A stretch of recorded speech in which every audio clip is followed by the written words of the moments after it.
I've got an itch I can't scratch, I'm missing a piece that completes a whole part of me, an open wound scar to see. Everybody come here, gather round, welcome to the freak show, the best in town. What the hell's wrong with me? I don't get along with anybody, honestly. I've been living in my own head constantly, thoughts jumbled round, think I need a new lobotomy. Wait, all these thoughts are too negative. I don't wanna get lost in the sedative. Gotta show them what I got, I'm competitive. You know I'm about to go off, I won't let them win, I'll take a stab. I wanna chase the bag, I want a way I can change all the things I lack. I gotta face the facts, I got a taste in that. Got me obsessed with the rest, I got an itch to scratch. I'll give up everything.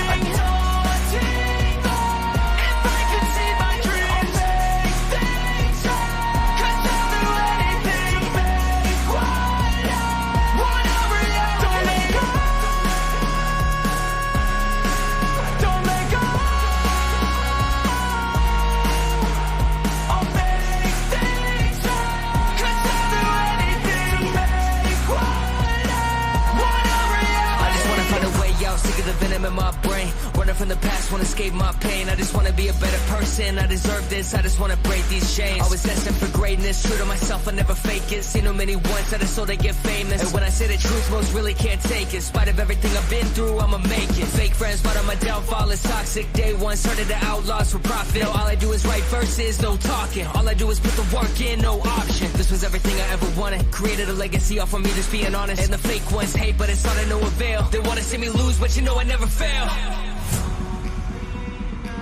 I'll give up everything, daunting if I can see my dream. Cause I'll do anything. Want a reality. I'll give up everything, daunting if I can see my dreams. Cause I'll do anything.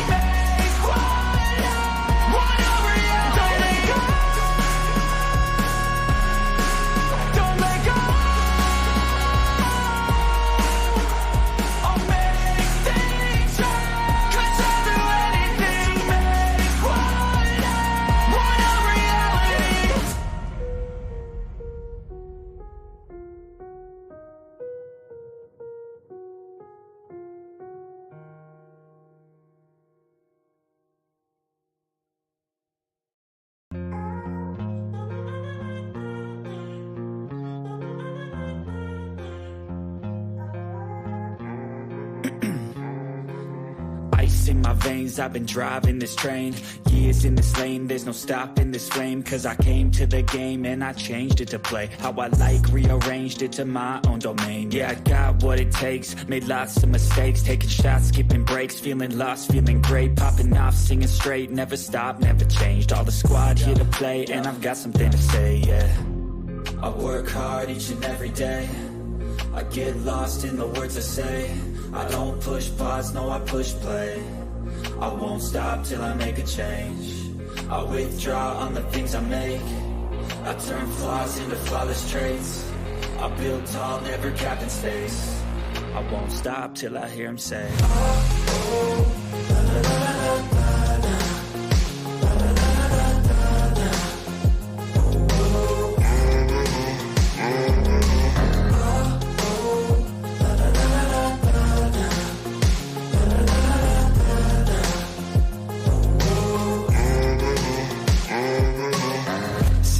Man, I'm up again. I got tired eyes, need a cup of blend. That's right, in the AM, that's my only friend. No light, just the sun coming up on the horizon. I lose track of time, yeah, I move fast and climb a new class divine, yeah, true passion shines. And I'm through passing time, I choose stacking dimes. You snooze half the time while I move passing by.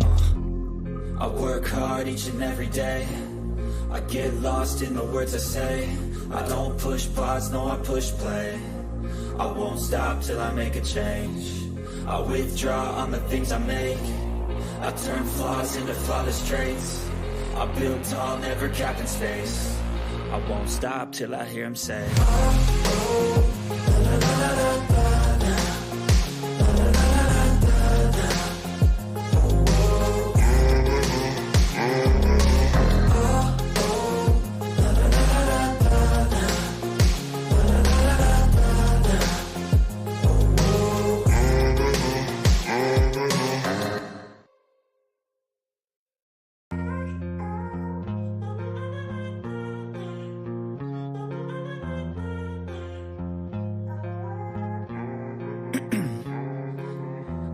in my veins, I've been driving this train.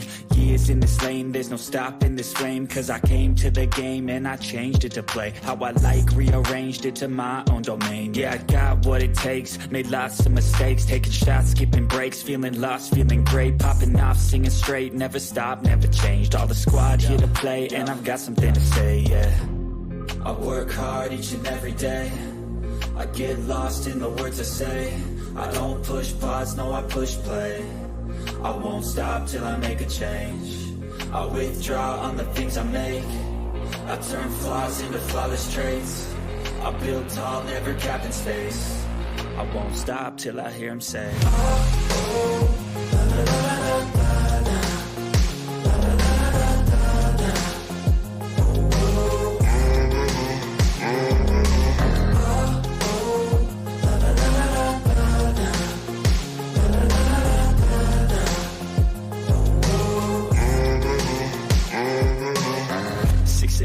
and I'm up again. I got tired eyes, need a cup of blend. That's right, in the AM, that's my only friend. No light, just the sun coming up on the horizon. I lose track of time, yeah, I move fast and climb a new class divine, yeah, true passion shines. And I'm through passing time, I choose stacking dimes. You snooze half the time while I move passing by.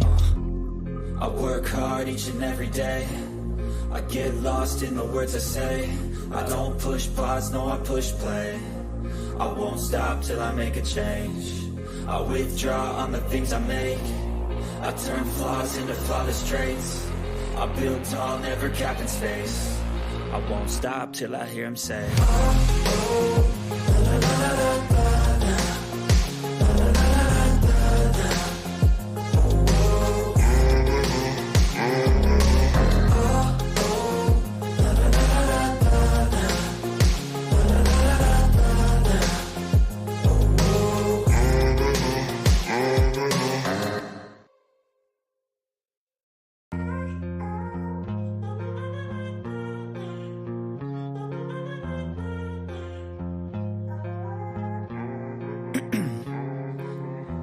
in my veins, I've been driving this train.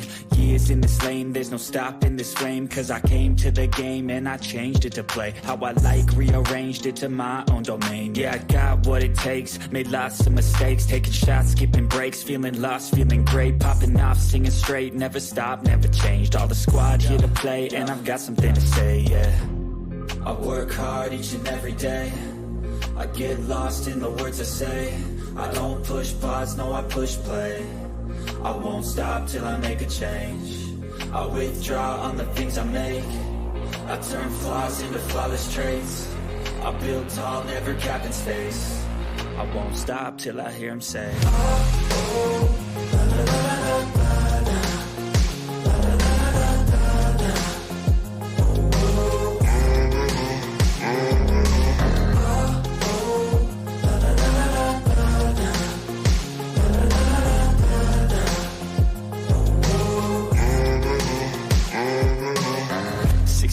and I'm up again. I got tired eyes, need a cup of blend. That's right, in the AM, that's my only friend. No light, just the sun coming up on the horizon. I lose track of time, yeah, I move fast and climb a new class divine, yeah, true passion shines. And I'm through passing time, I choose stacking dimes. You snooze half the time while I move passing by. I work hard each and every day, I get lost in the words I say. I don't push pause, no I push play. I won't stop till I make a change. I withdraw on the things I make. I turn flaws into flawless traits. I build tall, never capped in space. I won't stop till I hear him say,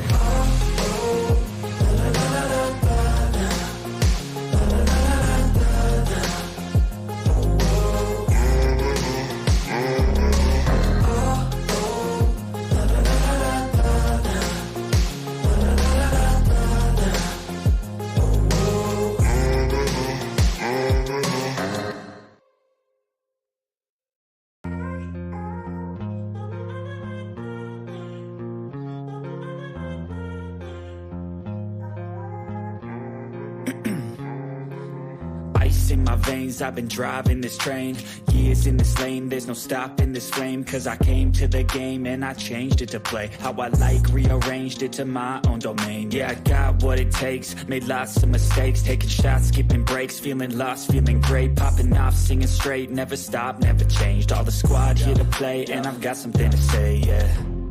I work hard each and every day, I get lost in the words I say. I don't push pause, no, I push play. I won't stop till I make a change.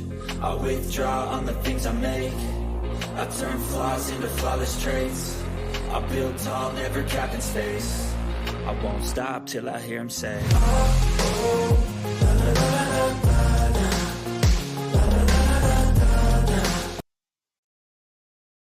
Yes, good people. Big up to all of you. And once again, it's been like we're having a stream for 1,000 years. We'll have some technical issues. And the only permanent solution right now would be to buy a new system. But that's why we're here to talk football club. We're here to talk football. We're here to talk Chelsea Football Club. I walked all. I'm exhausted. I can barely speak. But that's by the way. I appreciate you all finding the time to join the show this particular morning. Today we'll get to talk about Nicholas Jackson. We'll talk about that loss, painful loss after a good performance. We didn't finish at dinner. And in turn, subsequently, end up losing that game. But that's why we will also do have all the news items are lined up to discuss. I hope you're all ready for it. We'll talk about Thiago Silva and everything else out there. And as the show progresses, if anything new emerges, the rest assures this will be the first place we'll talk about it. So keep dropping the likes on the stream, people. The likes do go a long way. And without wasting much of your time, sit back, relax, and let's get into the show.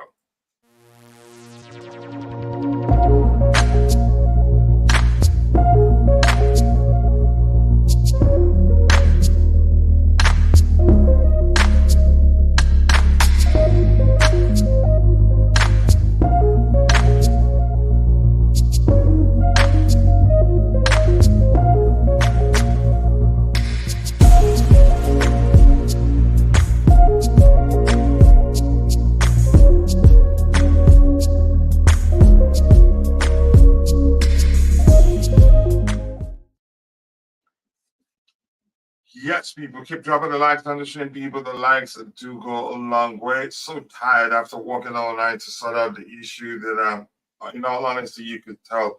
Quite sure you can tell by the way I sound that I'm tired.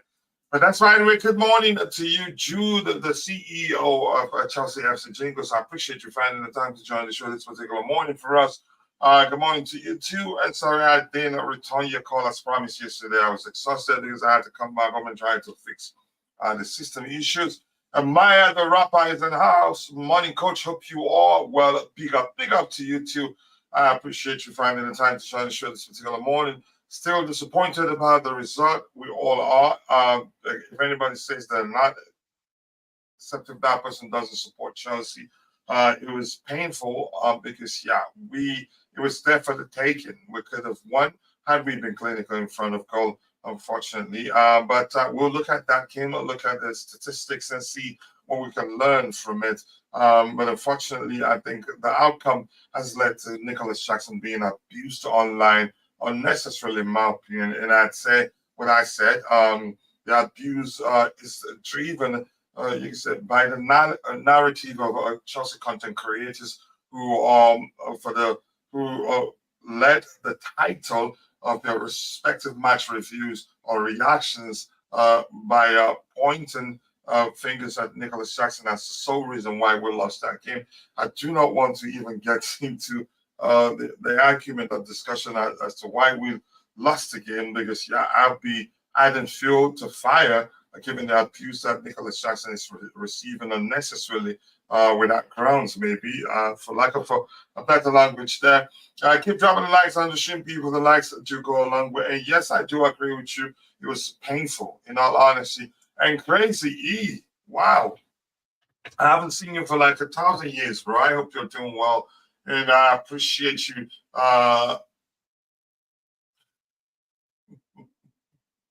I appreciate you finding the time to join the show this particular morning.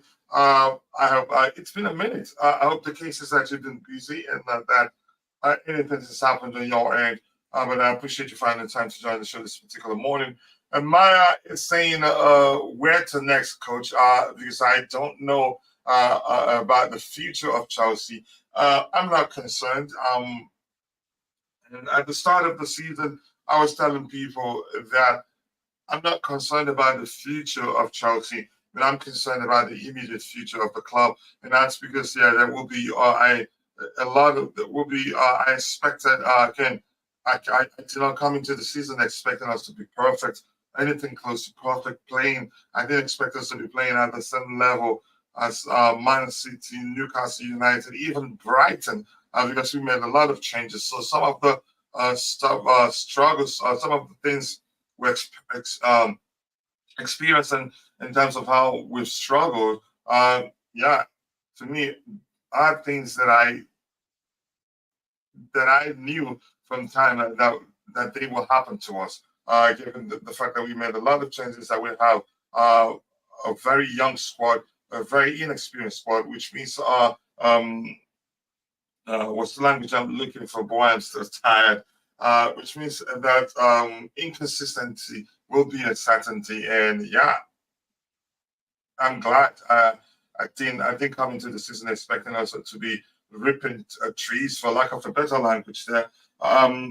Yeah, but that's by the way. Things you could say we've done well, especially in the league, given where we are and how many comparing where we are today to where we finished last season. We've done well. We've made progress, but we're not where I believe that we should be, given the strength of our sport. But for multitude of reasons, also, I can understand why we are where we are today. But that's by the way. When to next? I think I've addressed that one. I am glad to finally be back. Bless you too, brother. Glad to hear that you've been good. Do you think we can get a result against Arsenal tomorrow? I think we can, especially since our next opponent is Arsenal, and I'm going to explain why. We've played 999 games and we've lost them all, and Arsenal is our next opponent. Chances are we win that game. And the case is the same when you see things from the perspective of Arsenal.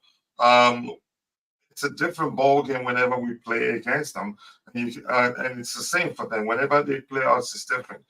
And you're better off betting that if Arsenal if they've won 999 games and they're playing us, and we are their next opponent, chances are they lose it.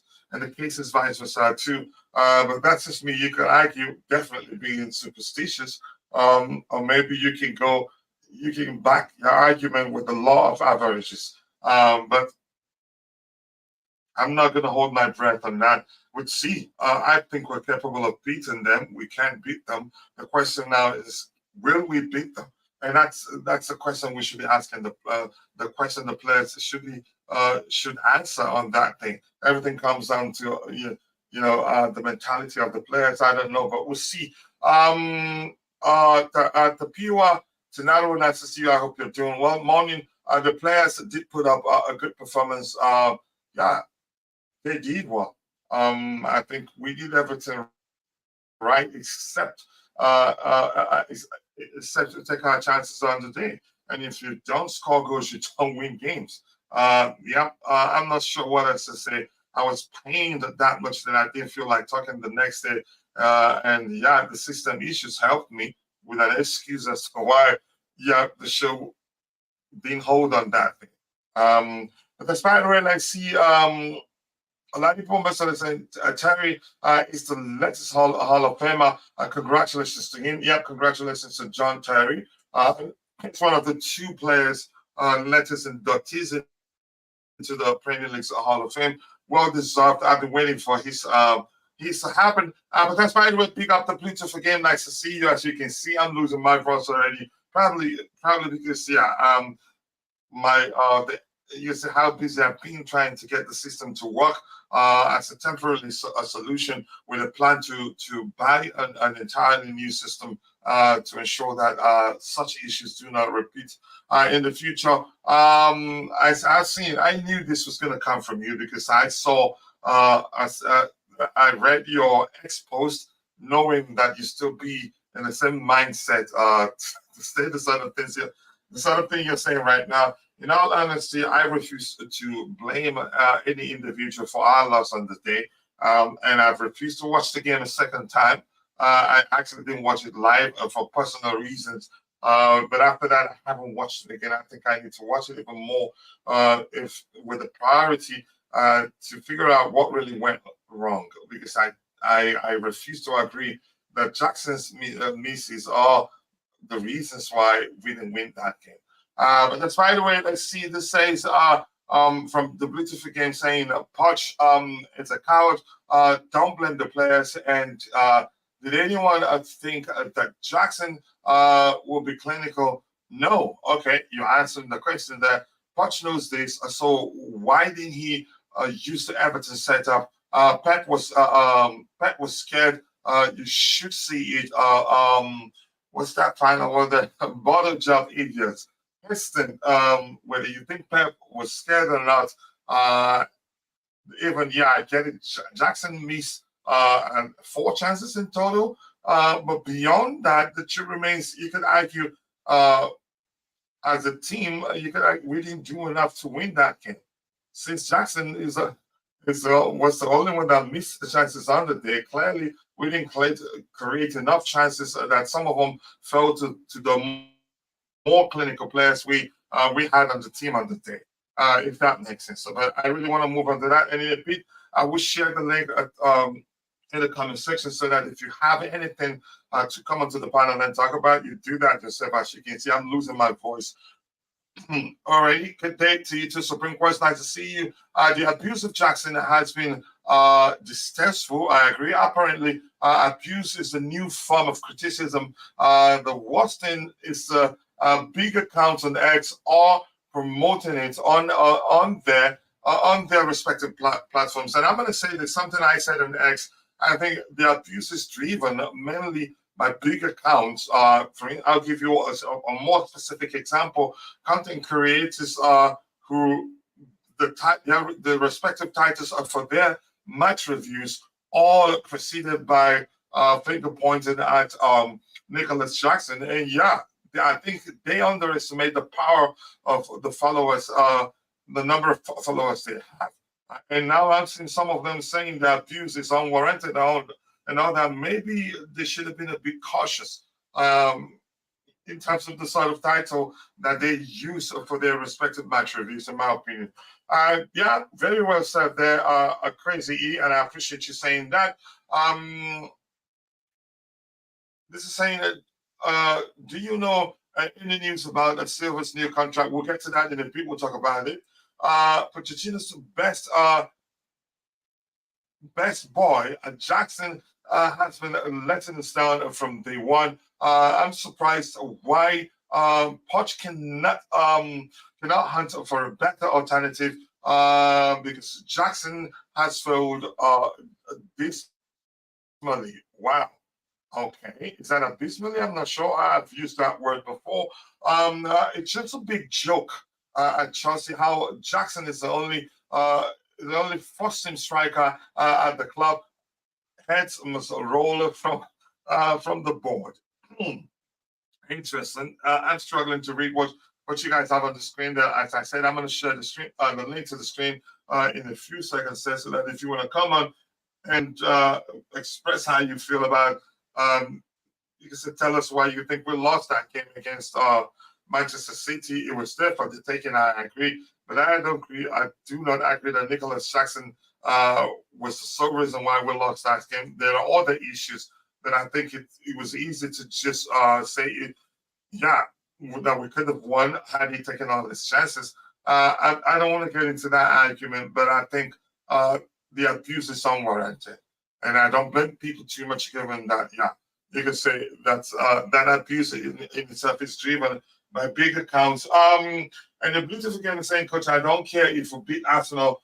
Poch always win meaningless games when it matters. Poch loses all intelligence If I didn't know better, I would say it's a sabotage. And here's a question I want to ask you.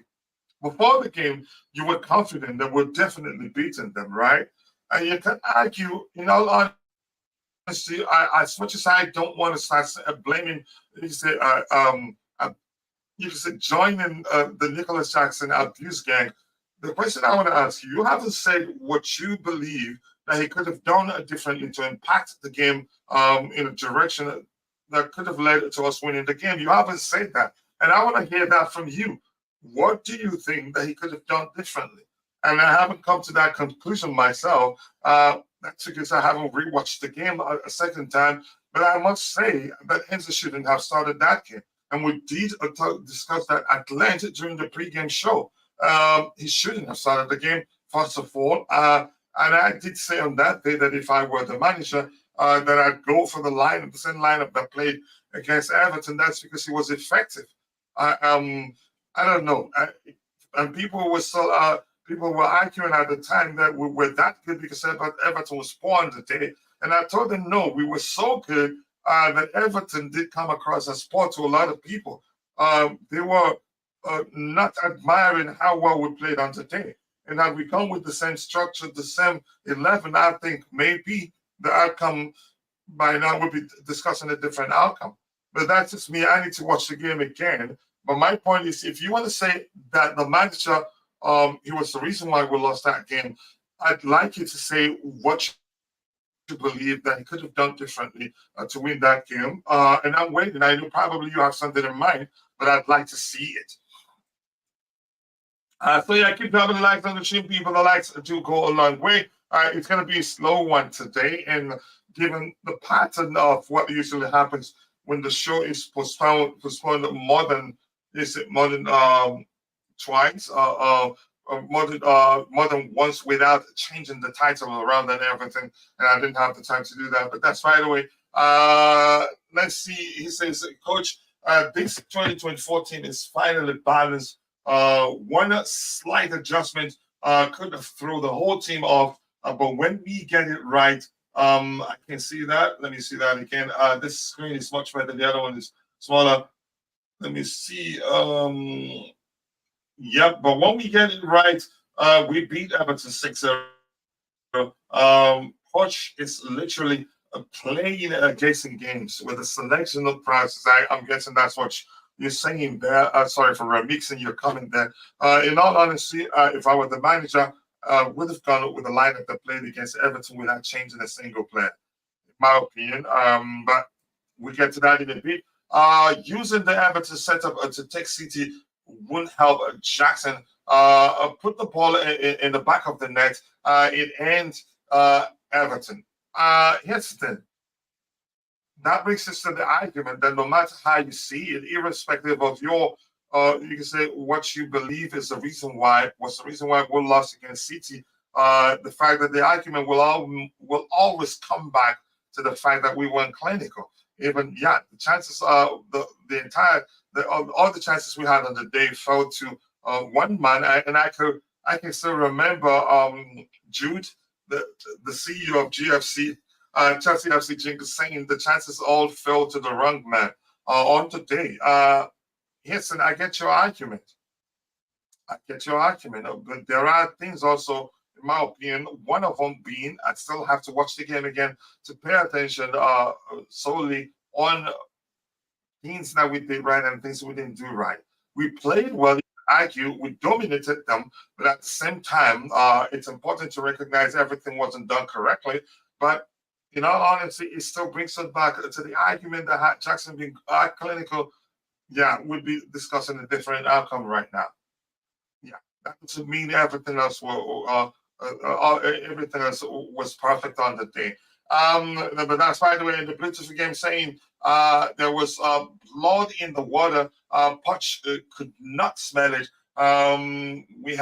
We've now been beaten by Liverpool's on the fives and City's sleepwalkers. Yes, then I'm going to ask you this question again, and I'm looking for a more specific answer. If you're saying in terms of the lineup, it was a good lineup.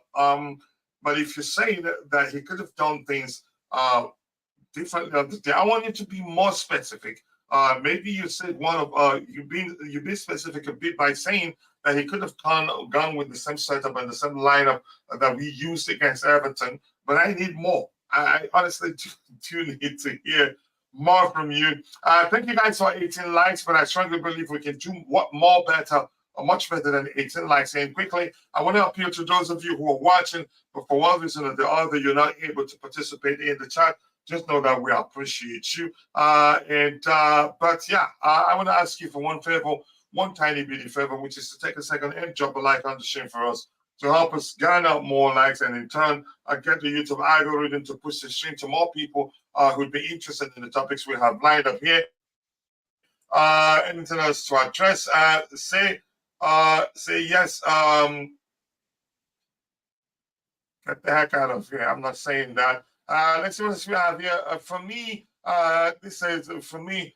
There's no point going after Jackson. That's the point. Yeah, we lost. Going after going after Nicholas Jackson, and we must hold the ones responsible for making him the only front man. Win Stanley and Stewart, they both have to go. Yes, then. The reason we lost that game, or the sort of answer you get, depends on the person you ask. I think, yeah, it differs for everybody. But I get your argument there. This is saying the front four using the Everton game would have cooked a City, a tired City. And again, I wanted them to go with the same front four. But then again, it's difficult to still say that would have been, you could say that we would be discussing this different outcome had he gone with the same front four that he used against City. And that's because that will always bring us back to the argument that, yeah, we had more chances. I haven't actually looked, I have to confront that because I was so pissed at the result that I haven't actually looked at the numbers to see, yeah, maybe we had better chances than them. But on a surface level, you could argue, yeah, that's the case. We had more clear-cut chances than them. I think they didn't even have a single shot on target for the entirety of the first half. But I'll have to check. I hate throwing numbers out of my wazoo at people. So no matter how you see it, the argument will still come back to the fact that, yeah, we had more clear-cut chances than them, and we didn't take those chances. And yeah, that argument wins, in all honesty. Gallagher at left wing, do I need to say more? Okay, that's another point there. Watch the game again. Pep was praying parts out.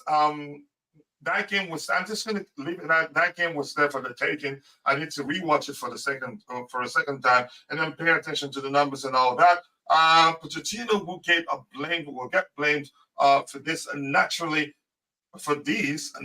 Okay. And for me, he messed up by bringing on that Paul Cissé. But let's be real and stop lying to ourselves. This squad ain't good enough. The squad needs tweaking, but I think the squad is good enough, and that's just my opinion. And I'm entitled to my opinion as much as you're entitled to yours. On my show, I blamed Poch more. When that substitution was late, Gallagher played saying, just give me 1 second, Gallagher played a wrong role, and Enzo had no business starting the game. He goofed. If he gets fired, it will not move me anymore. Heston, in my opinion, Enzo shouldn't have started that game, and he looked tired. He didn't look as if he was ready for that game, in my opinion. But that's right. Let's start getting the opinion of the panelists.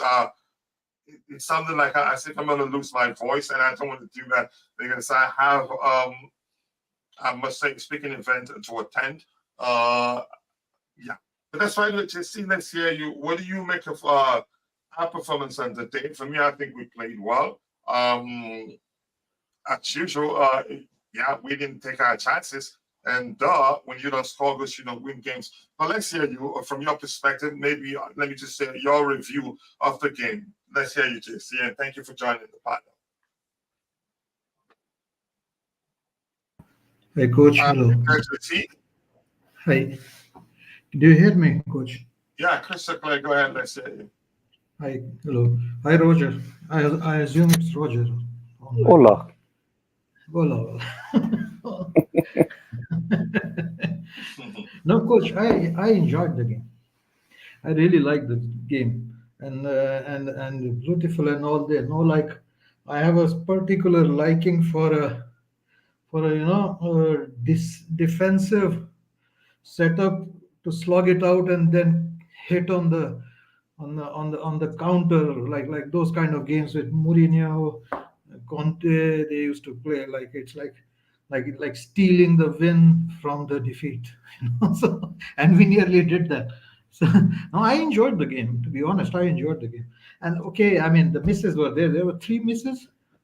One of them was like really a sitter, but all the rest I won't say like they were sitters. And but the game was good, and I enjoyed like for a change. Like there are more options, and I took more positives from the game. It was a different. It was 4-4 primarily, huh? And this time like we had the front four pressing. Although I thought maybe Roger's cousin would have been a better presser, and like having Gallagher in the middle and Palmer on the right. But Does but he okay, does I he mean he press got. at all? The starting press at all? If you, I don't think I Nomi feel was like that very he effective. should have started. Yeah, go ahead. From different phases you could see they pressed. They were like 4-4, then they fall back to 4-4-2, at times like five at the back, depending on that. It was like uh, hold on. So I think it was fun game to watch, a different setup, uh, and we nearly won it. So I take positives from this. I mean, winning FA Cup would have given us Europa League, but I still think we can make Europa League because the point in terms of points we are not bad. The one thing which I didn't see for a change from the beginning of Poch is like he still makes these substitutions late, but other than that, he has almost changed everything in this team. He's tried everything different and all that, and that I like that. I mean, that means he has different ways of playing. That means he has different tactics. That's what I liked about Tuchel. He could change one day to another day, totally different style of play, and to be honest, Poch did that. So I enjoyed the football. Okay, I mean it's football. You sometimes lose, it doesn't work, and we lost like last minute or something, like last 10 minutes we conceded a goal, and which was like I can say it was not kind of a mistake. It was just kind of a hitting. How do you call that word? I mean, like they just somehow just scored. But on the overall, as I always argue with Roger, I mean it's not a. I'm not so much worried about the execution and the errors at the back. I'm more about the football in the middle, and I enjoyed that, and I Listen, liked one what thing you Poch did usually there. say that you miss you're usually a big advocate of the setup.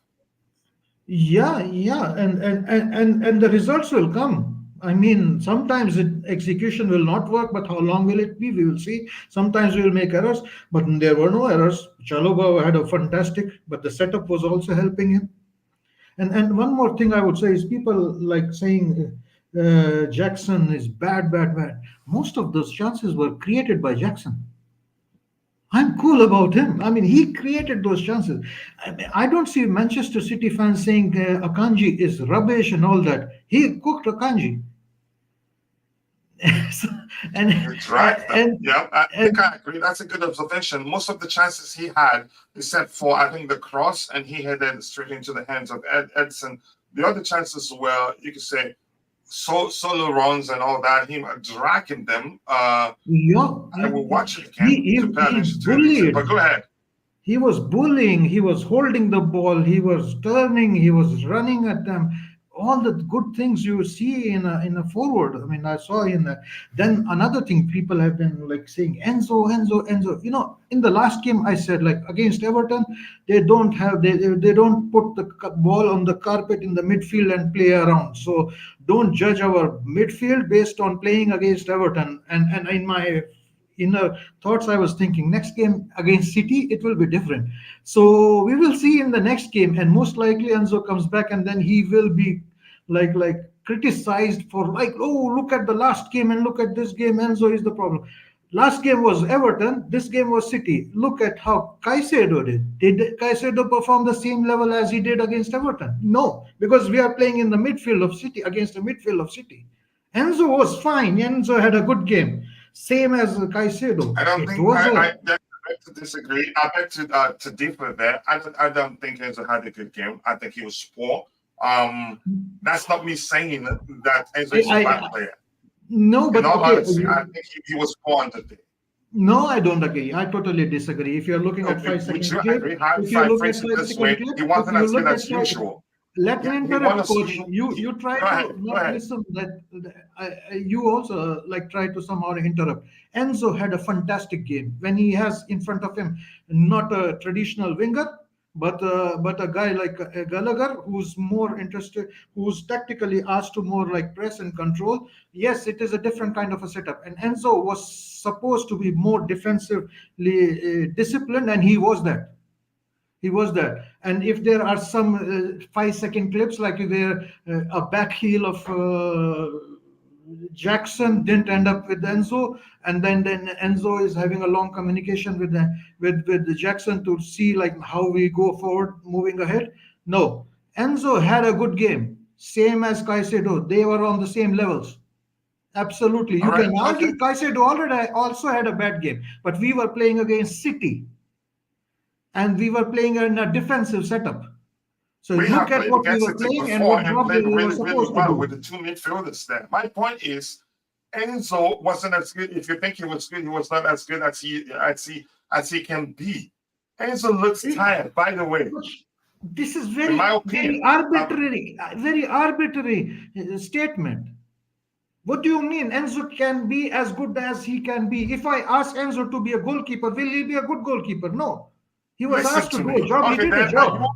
you are indirectly agreeing that the setup is an issue because you complained about him not having a natural winger on the Again, left. you took the half point and you ignored the other half. He still had a good game. He played well in the role which he Am was I allowed supposed to to say have. he didn't have a good game? Do I have to He agree had a with you? good game because he did the No, job no, what he listen, was. that's the problem. Do I have to agree with you?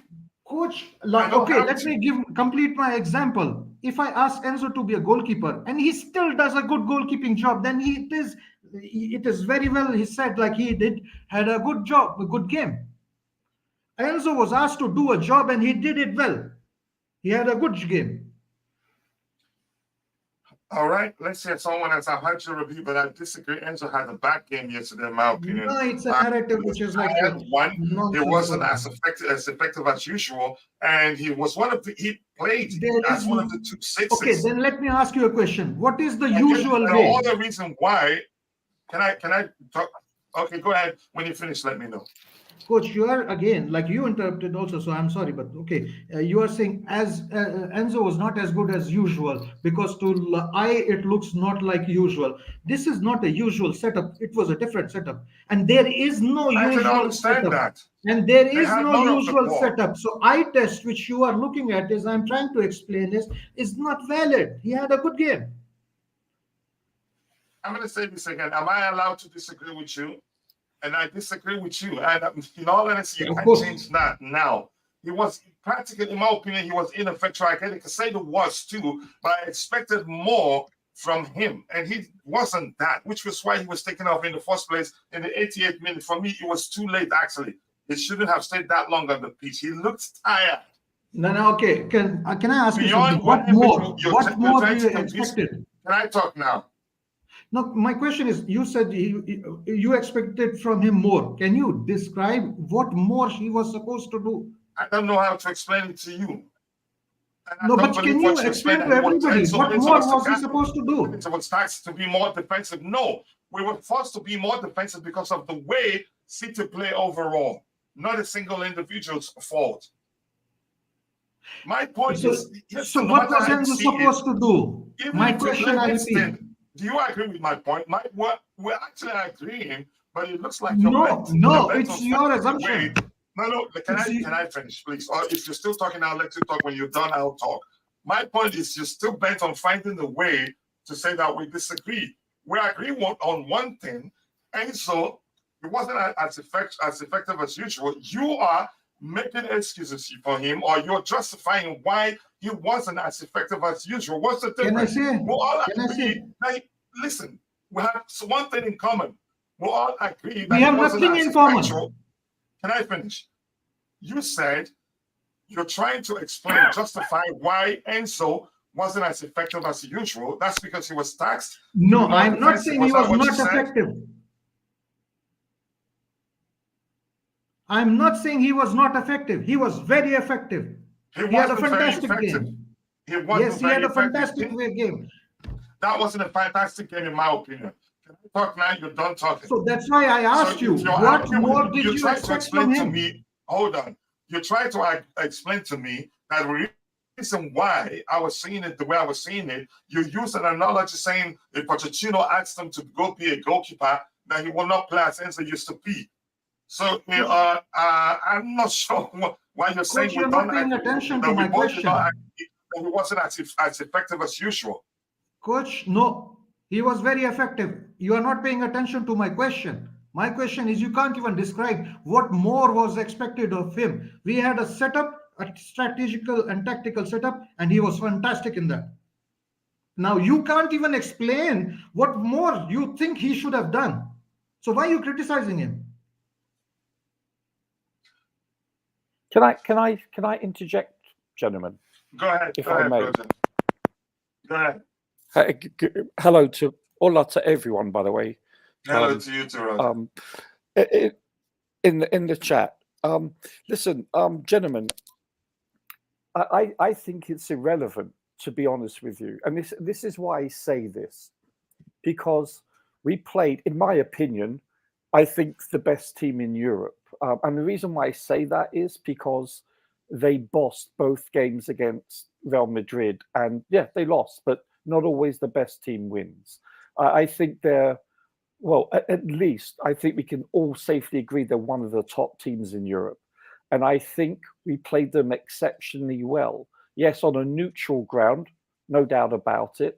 I don't think the reason why we lost had anything to do with Enzo or Caicedo. I thought they actually played quite solidly, to be honest with you. Yeah. I believe, listen, and I'm oversimplifying. This is an oversimplification, okay?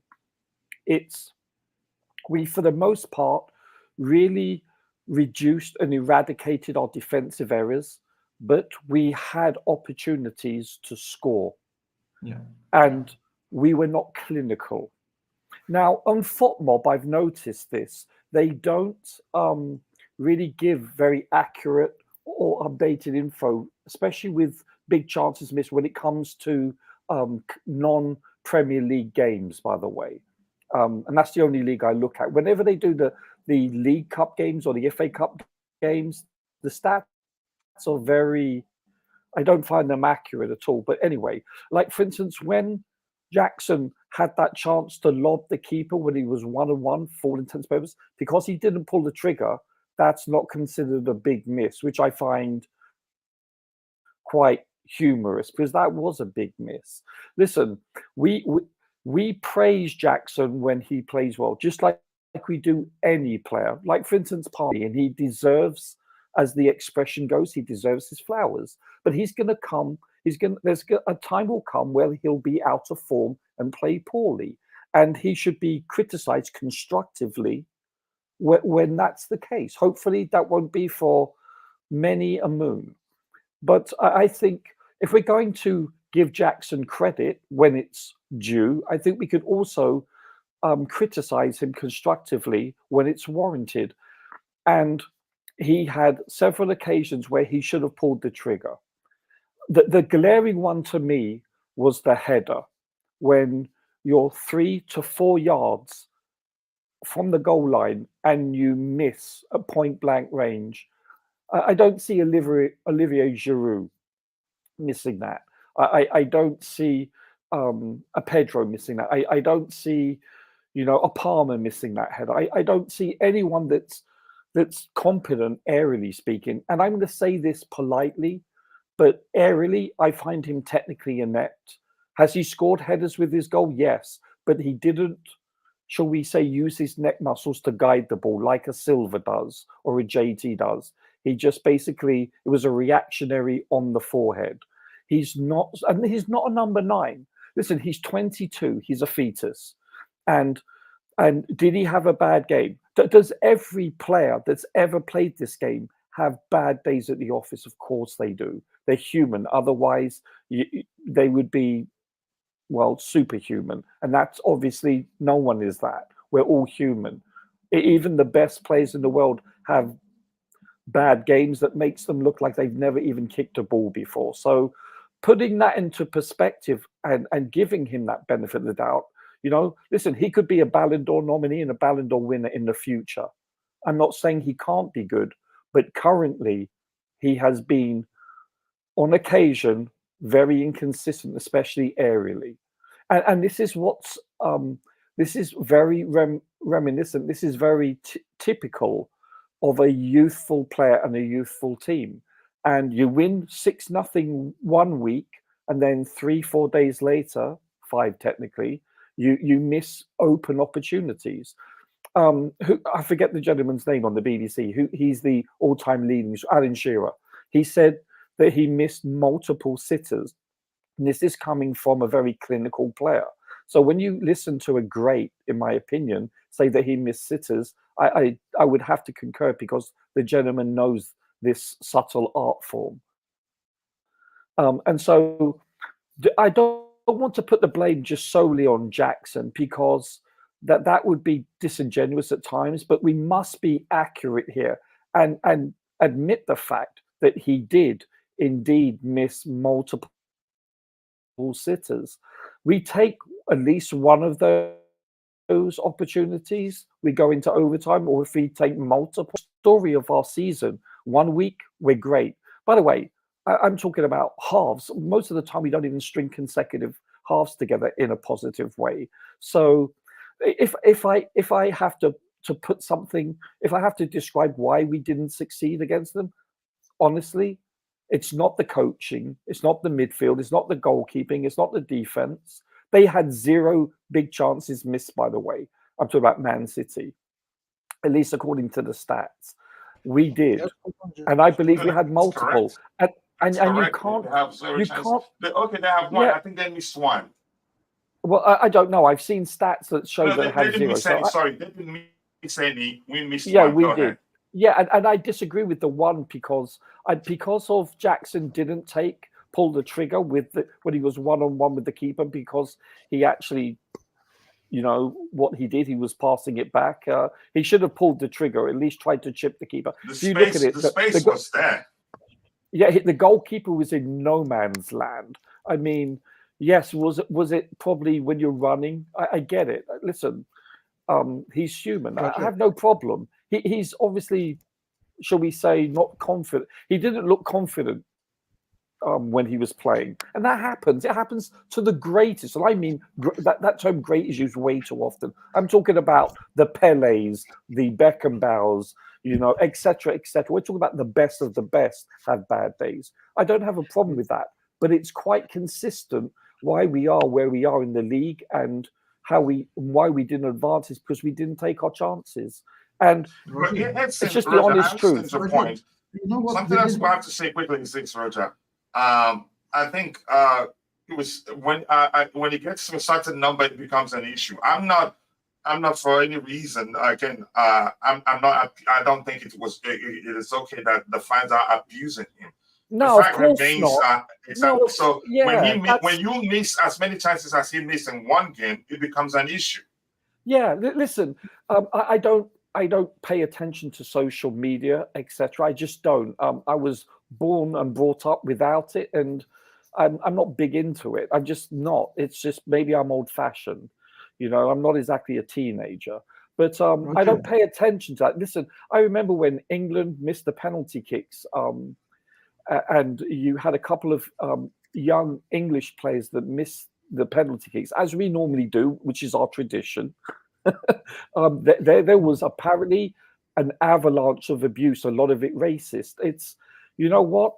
It just, there's always going to be listen, you get good and bad in every sex, race, creed, religion, and unfortunately, you in social media you have these, what are they called, keyboard warriors, whatever you call them. They feel obliged That's what to abuse. that's a correct term. Yeah, and they feel obliged to be abusive. Of course, no one deserves that. No one. Doesn't matter what field of employment you're in. Everyone should be respectful. Of course, it doesn't warrant abuse. It warrants constructive criticism. That's what it warrants. Roger, let's keep out this. We all know, yeah, it is like this, but like let's stay out of that controversial. Yeah, of course. But I would like to tap in on you. I mean, where you said like every. I'm reaching for my card, JC. Sorry, go ahead, JC. You were speaking. Yeah, that every player can have a good and a bad game, but even within the games, if you are playing a good teams, when two good teams are playing, there will be instances where there will be errors because both teams are really good. Sure. And there will be instances where somebody like I don't know, Terry could be nutmegged. That does not mean he had a bad game, you know. Right. I agree. I mean, like Jackson should have buried those chances, but other than those chances, he was fantastic, you know. He created those chances to a certain extent. Yes, he was. You know, because Jackson, we played well to an extent, and Jackson was one of the reasons why we played as well as we did. And looking at the solid structure we had, where we reduced the number of clear-cut chances they had, was also our defensive setup and the two pivots who had a fantastic game. I thought the team. Listen, I'm going to be honest with you. Let me be more specific, because JC just said it again. He said Enzo had a fantastic game. I'm not saying he was bad. I'm just saying Enzo wasn't as effective as usual. He came across to me as tired, first of all, and was a bit clumsy, actually. But let's hear you, Roger. That's why I'm again and again asking. Hold on, please. Can you hold on? I Let's honestly hear Roger. Do you agree that Enzo had a fantastic game? I believe he had a solid game, as did Caicedo. I thought they performed solidly. They did their job. I don't believe any area of the team had a poor game other than being clinical going forward. That's the only thing. Listen, I didn't say he had a poor game. I was just saying he was not as effective as usual. And that was the argument. But my point is that I don't think he had an exceptional game. Go ahead. The coach is immaterial. It's immaterial. It's immaterial because we were able to put our players in a position to have scoring opportunities that on other days most players would put away, but we did not do that. So we did actually. Let's be honest. Our defensive line played solidly. Also, yes, we conceded a goal, but at one point in the game, it was 5 shots on target for Chelsea and only 1 to City. And until that final moment that they scored, when, if you recall, there was a save by our keeper, I believe. That was the second shot on target. Then the third was their actual scoring. When you look at that, we basically negated. Now, I'm going to be honest with you. I think it's really important to be impartial here.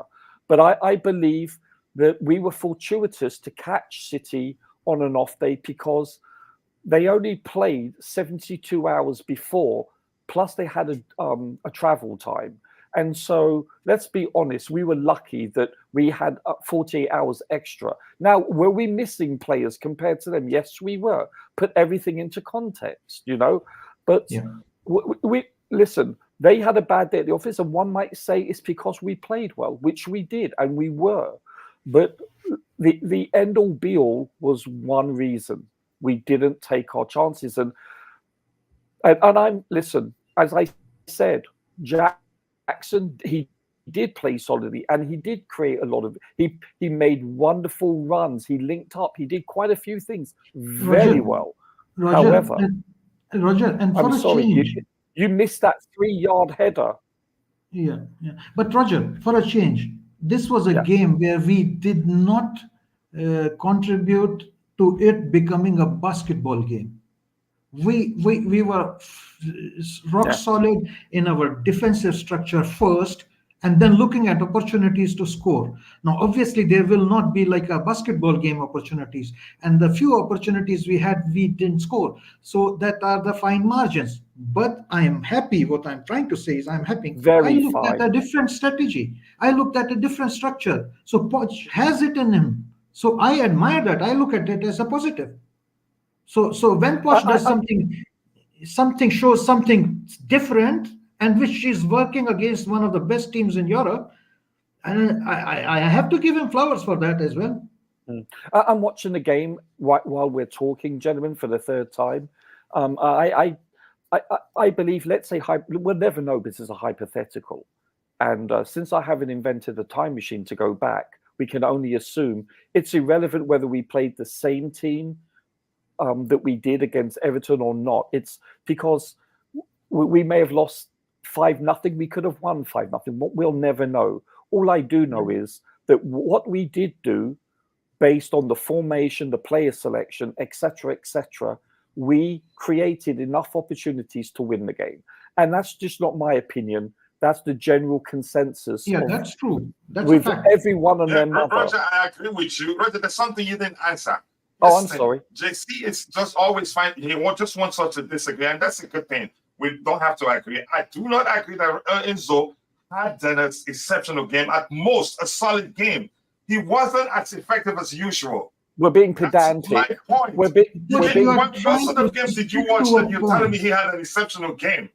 I Coach, thought. okay, I thought both Roger, these. hold on, Roger. Let me, like he's scoring one goal all the time. Let me give him, like he's saying he did not have an exceptional game, but he's not able to describe what extra should have Enzo done.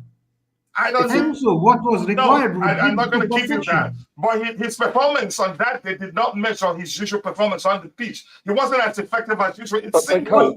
coach, So I can that's I don't why say just? he I'm had a asking, what bad is the game. usual performance? He should have given I'm more. not, you know what? Here's the, how I'm seeing this, and you just like to Coach, agree, disagree with me. I haven't said Enzo had a bad game, but I just said he wasn't as effective as usual. but That's Coach, the, you will coach, the simple thing convince I'm saying, me. but you just like to can twist it to tell me that he I had an answer a exceptional game. What No, game I'm not did he twisting, coach. I am did he have an giving, I'm exceptional game? trying, coach, I'm not twisting. I'm trying to understand your point, and I'm requesting you to I'm explain. trying to You're not able you to explain explain. how he had an exception, how he had an No, please exceptional explain game. what else she should have done, can I?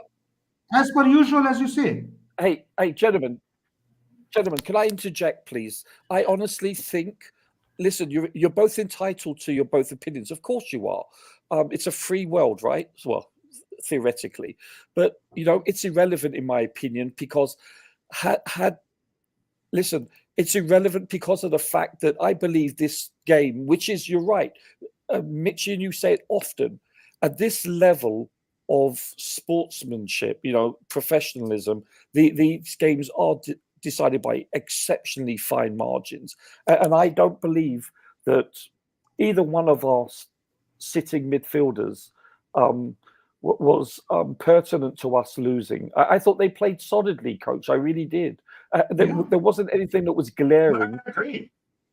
but it's And if we irrelevant. get that penalty, it was a different result. And that's what I want to talk about. I've seen that Yes, that several times penalty. now. That we want the audio out of that. How come they didn't give a penalty there? Yeah, it's to be honest with you, I don't blame the ref. I blame VAR, to be honest with you. I thought the decision not to bring what's his name? Why did they use one in the first place if that wasn't a penalty? Yeah, so this is what I wrote before. According to IFAB rules 12.1, page 100 of the handbook. I downloaded it, so it is the quintessential Bible of the rules of football. It says, quotation marks, 12.1, it is an offence if a player deliberately touches the ball with their hand or arm, for example, moving the hand or arm towards the ball, or touches the ball with their hand or arm when it has made their body unnaturally bigger. So, in my opinion, based on the literal definition of the rules, the referee should have gone to the monitor to view it. Because, listen, and I'm going to give you the litmus test. If that was a Chelsea defender doing that, I would concede, yes, that's a penalty. We should be conceding a penalty. Because you have to be objective here. That's a penalty. And the fact that the referee wasn't even told to go to the screen, I think is... Bobby will say there's an agenda there. Maybe there is, maybe there isn't. I just find this reprehensible. I think it's unacceptable that when you have such a clear-cut video opportunity to prove that it was indeed handball, based on the wording of the law and two instances of the law. There's 4 different or 5 different interpretations. And the first 2 I mentioned, by definition, it meets the criteria for both of them. And for that not to transpire, I think is criminal. Roger, let me, Roger and Coach, I need to drop out, so I will just finish it off very quickly. Yes, just one final say. I mean, if you look at the interesting aspect, another view at it is, if you look at all the attacks, most productive attackings of plays of City, they were happening on their left flank. On the right flank, Cucurella and Enzo were blocking almost everything. They couldn't create, no crosses, nothing there. So that's why I try to explain to everybody, don't look as certain like Excel sheets or something, like he had, somebody said like he had 30 touches only, but I mean we were willing to give them the lion's share of the possession. We were looking to counter. So that's not an argument. So, but anyway, we lost. I assume we lost because we didn't finish our dinner. But more so, had we got the penalty, it would have been a totally different game. Yes, exactly. Totally different game. Because we didn't finish our dinner. The officiating was poor in terms of the VAR. Go ahead. And I enjoyed, and I will finish it by, I enjoyed this different tactics from Poch. It showed me it has in him to change and play well and something positive. So for once I say like he is a good manager. He has it in him. The only thing I didn't see from him still throughout the season is, man, make the substitutions faster. I mean, 3 minutes left, it doesn't matter anymore. Yeah. Change it faster. If you are seeing something needs to be done, do it faster. But okay, it is what it is. No, Thank you for having me on panel, Coach. Thank you for Roger and wish you. Yeah, we still haven't agreed. You still didn't win. No, but we won't agree, Coach. I tell you, if you put Enzo in some other role, then we can say like he was not attacking. No, he played the same role he usually played for us. It said that the opposition, the known to keep the ball more than the opposition in most cases. So that led to us defending. You agree to disagree, gentlemen? Yeah, no, that's why we agree to disagree. We agree to disagree. That's the better way. Have a nice evening. As losses go, gentlemen, you know, when you take the emotion out of it and you watch the game itself, and when you consider who we're missing also. I thought no, beautiful, I'm not hacked. I just try to explain as I see. I've never had, Roger, sorry, I'm leaving. Roger was talking. Sorry, I just drop out. Before dropping, I just need to address my H Club members also. Yeah? It's not hacked or anything. Yes. So we never have an agenda. You're not going in we there. Never have an agenda. If the coach has done well, we say he has done well. That's it. Yeah. Okay. Thanks, everybody. All right. Thank you for joining. So, Richard, you were saying something. Go ahead. Yeah, to be honest with you, because goals change games, you know that. Listen, and you know, I'm going to call them great because they've done the treble. They're a great team. And does that mean if they go 1-0 down that we win? No, not at all. But it also gives us momentum and it gives us, shall we say, courage. It gives us positivity for such a youthful team to believe in themselves.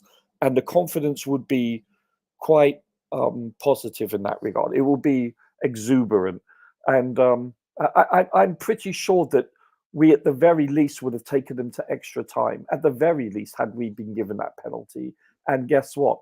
With their leggy conditions, I don't think they would have been able to really compete with us in extra time. I think if anyone was going to win it in extra time, if at all, I think it would have been Chelsea. So this was a critical call, not calling that penalty. I thought this was quite embarrassing, actually. I thought the officiating was exceptionally poor in that regard, because it's a game changer, and that's just not my opinion. You hear a lot of pundits that are neutrals. Actually, I listened to ESPN and they're saying that it wasn't a penalty, and I'm like, I couldn't believe they were saying that. So what does fulfill the definition and the criteria of a penalty when I've just read out? Even that shout for penalty, you can say from the referee's angle, he should have seen it clearly. Yeah, but I don't blame a ref for not seeing it. Don't forget, we didn't get a corner from that. He didn't believe there was any contact on the ball, so therefore he didn't see it. So then it behooves the VAR staff to actually tell the referee, I believe you've made an error there. There was contact with the hand that makes his body unnaturally bigger. Those two boxes are ticked. Therefore, he should have gone to the monitor and then made a decision. The fact that that didn't come to fruition is shocking to me. Well, I shouldn't be shocked because we've seen this before, as Bobby would say. It's unacceptable. And the fact that it seems to happen to us more often than not. And listen, I'm looking at the other opportunity where, Gusto didn't quite, on the 35th minute, execute that pass correctly. If he hit it a little bit harder, I thought we had by far, and every single analyst I've seen and heard, they all concur that we created the better opportunities, but we didn't execute. It's that simple. So you can't put this on Potts. You can't put this on anyone. Listen, they're a great team, but I thought, especially when you consider we had more shots on target than them. I thought we were the better team, and we had a higher XG, etc. 1.14. Yeah, and they had less than 1, if I'm not mistaken. Yes, and I said, Roger, when we started, I said, no matter how what argument you bring to the table, the one argument that will always win is the fact that we had clear-cut chances to win the game and we didn't. But and it's symptomatic of our season, is it not? Yeah, exactly. Yeah, it's shocking, right? So with a few minor exceptions. Yeah. So no matter how you see it, once somebody brings out argument to that table, it ends everything. Even if you want to blame the manager, the fact that we had finished the game with a higher XG, more shots on target, more clear-cut chances. Let me just simplify the language. I don't think it makes sense to blame anybody being the reason why we lost. Maybe to some people it makes sense to say Jackson was the sole reason why we lost. But in overall history, we had a solid performance.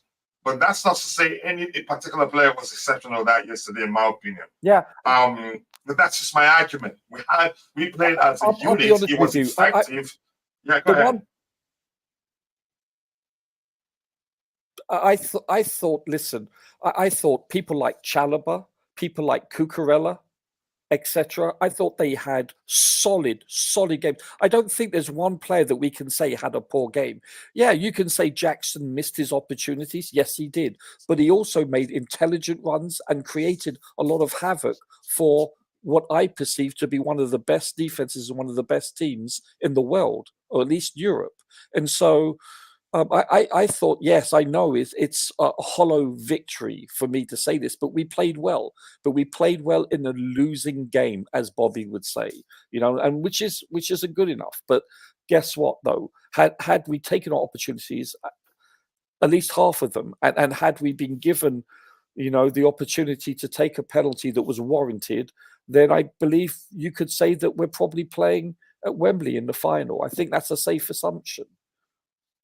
Yeah, and remember, Roger, I didn't say any player was poor. I was just saying, but I don't know. It's irrelevant. It has happened, and I think the most painful aspect of the whole thing is that you can argue it was there for the taking, And in Yeah, it all was. honesty, the way they played, City players showed that they were tired. They gave away the ball on occasions, more than you could say severally. That showed that really they were tired, mentally tired. Even De Bruyne gave the ball away, I think, 3 occasions. You'd see him make all the necessary runs, but when it mattered, it was just like, just kick it somewhere. And that's something that's not usual with City players. The most important thing is to keep the ball and not give the ball away, even under pressure. But that happened several in that particular game. So I think you could argue the most painful aspect of the whole thing was that the game was there for the taking. Sorry if you were still speaking. Go ahead. Yeah. No. I believe Bobby's here. Hola, Roberto. ¿Cómo estás, señor? I work hard all of my life. He's So unmuted. kind of what we have in the chat, and now come, let's hear Bobby's opinion. Just a few items there, Bobby. Sure. Any coach in Chelsea will see why. I wouldn't go to the extent of saying Enzo would like weak to link. keep me waiting. I know Coach would like to keep me waiting. No, Don't I'm know not if you going to can keep you hear waiting me. for long. We've been going back and forth, so we haven't taken addressed the comments from those in the chat. Please, just a few. It's not going to be long. I promise you. I wouldn't go to the extent of saying Enzo Sorry, is a Bobby. weak link in this team. He's an excellent player, in my opinion, but he didn't have. Again, it wasn't his best in that game, and that's the same thing I'm saying. Not that I wouldn't. If anybody says he was exceptional on that day, I'd say no. At most, he had a solid game. In my opinion, he was a bit clumsy with But his it's passes and all irrelevant. that, but that's my opinion. Yeah. Let's see what else we have here. Saying, Coach, it's irrelevant, Coach. The team played as a unit. Yeah, I agree with that argument, but it doesn't. I don't agree anybody telling me one particular player had an exceptional game on the day. Defended well, close the spaces and the gaps and created chances. How well do you want Enzo to play? I think you're doing the same thing that I'm complaining about. I never said Enzo had a bad game. I think I just said he wasn't as effective as he can be, as I know he can be. And I'm one of his biggest fans. If you've been following me, so I'm not sure where you're pushing this. Maybe you're one of those always trying to find a way to get me to speak more about a particular subject, and I'm not going to do that. I'm moving on from it. In my opinion, that wasn't one of his best Chelsea games, not even close to. Yeah. For reference, by the way, Enzo's best game, in my opinion, was the opening game versus Liverpool. That's the standard. That's another way to see it. Chelsea fans are so okay. Just go away. I'm not reading that. Not as effective as usual. This was one of his most effective games this season. You'd be saying just that, and I told you after that particular comment, I did tell you that even if Jackson finished the game with 2 goals, I'd say Enzo wasn't as effective as usual. Because I know goals can conceal a lot. You can play badly and then win by a lone goal. A lot of people wouldn't even look beyond the fact that you won by a lone goal. Look at some underlying issues. I'm not like that. I almost always look beyond the results to tell you there are things here that can be better, things there that we think that were excellent. That's who I am. But that's just me anyway. Let me get from this legend here and then DJ in here. For the fourth season, Jackson did well with goals and assists, but he's been asked to be a striker when it's not. The squad is badly constructed, so it rallies on individual brilliance. It relies, so to speak, on individual brilliance. And DJ saying, Coach, big up Coachella and everyone in the chat. What am I? I'm not blaming. Okay, you're not blaming Poch. I guess there is a first time for everything. I blame bad finishing that cost us the game, and that's a solid argument. That's the argument that win of whatever argument anybody brings to the table with regards to the reason why we didn't win that particular game. The players played well. As a unit, we played well. But that's not to say the player was exceptional on the day. As a team, we got the job done. But on the other end, we didn't take our chances. And if you don't score goals, win games. Goals make a difference. Let's see. Big up Kuchila and the panel. I think I've addressed that one too. Yep, I think I've addressed that one. Maybe you had it twice there. Saying even if that's really my own comment. I don't want to do that. What's the nonsense you're hearing about Enzo Fernandez? You have to be more specific there. Are you talking about when I said that he wasn't exceptional on the day? And I'm gonna keep saying it from now to 2027. He wasn't exceptional on the day. At most, he did put in a solid performance. That's just that. And I'm going to leave it at that. Let's hear you, Bobby, if you're there, your opinion of the game overall. Well, I don't have much time left now. You've kept me. That's what I was saying. Listen, don't talk about Of course, you have to Man blame City coach. being tired, coach. Don't do that. We have no players, and that Ikanji did more running than Enzo. And the worst thing about that, the most annoying thing about this game was that they wanted an all Manchester final. Michael Oliver was there to oblige, and we allowed them the opportunity for him to oblige. He clearly, he and his VAR colleagues denied Chelsea a penalty. Although, in fairness to VAR, they were trying to cop out, they put the decision back to him and questioned him as to why, if it's not a penalty, then it has to be a corner kick. And he said, no, it's a goal kick, just to expand upon the corruption and anti-Chelsea bias we constantly face and pretend does not exist. It does exist. We got a problem in this country. Excellent point, Bobby. There. If it wasn't a penalty, then why wasn't it a corner kick? It just doesn't make any sort of sense. Yeah. And added to that, there is a reason players have their hands behind their backs when going in for one-on-one challenges in the box. It is for that reason, ball touching hand that is close to your side. So there is no way that wasn't a penalty. But however, that aside, missing the chances, yes, gave them the opportunity to screw us over and get the final that they wanted, so that they deny Chelsea opportunities to win trophies and keep piling trophies for Man City with their 115 outstanding charges. Okay, Bobby has been knocked out. Rocha, let's see, anything else? You want to talk about player performance, or should I just go ahead? Maybe let me catch up a bit of what we have. The Tottenham isolation of Chelsea Football Club is complete. Let's see what we have here. That's not JC. He's been hacked. That has always been JC.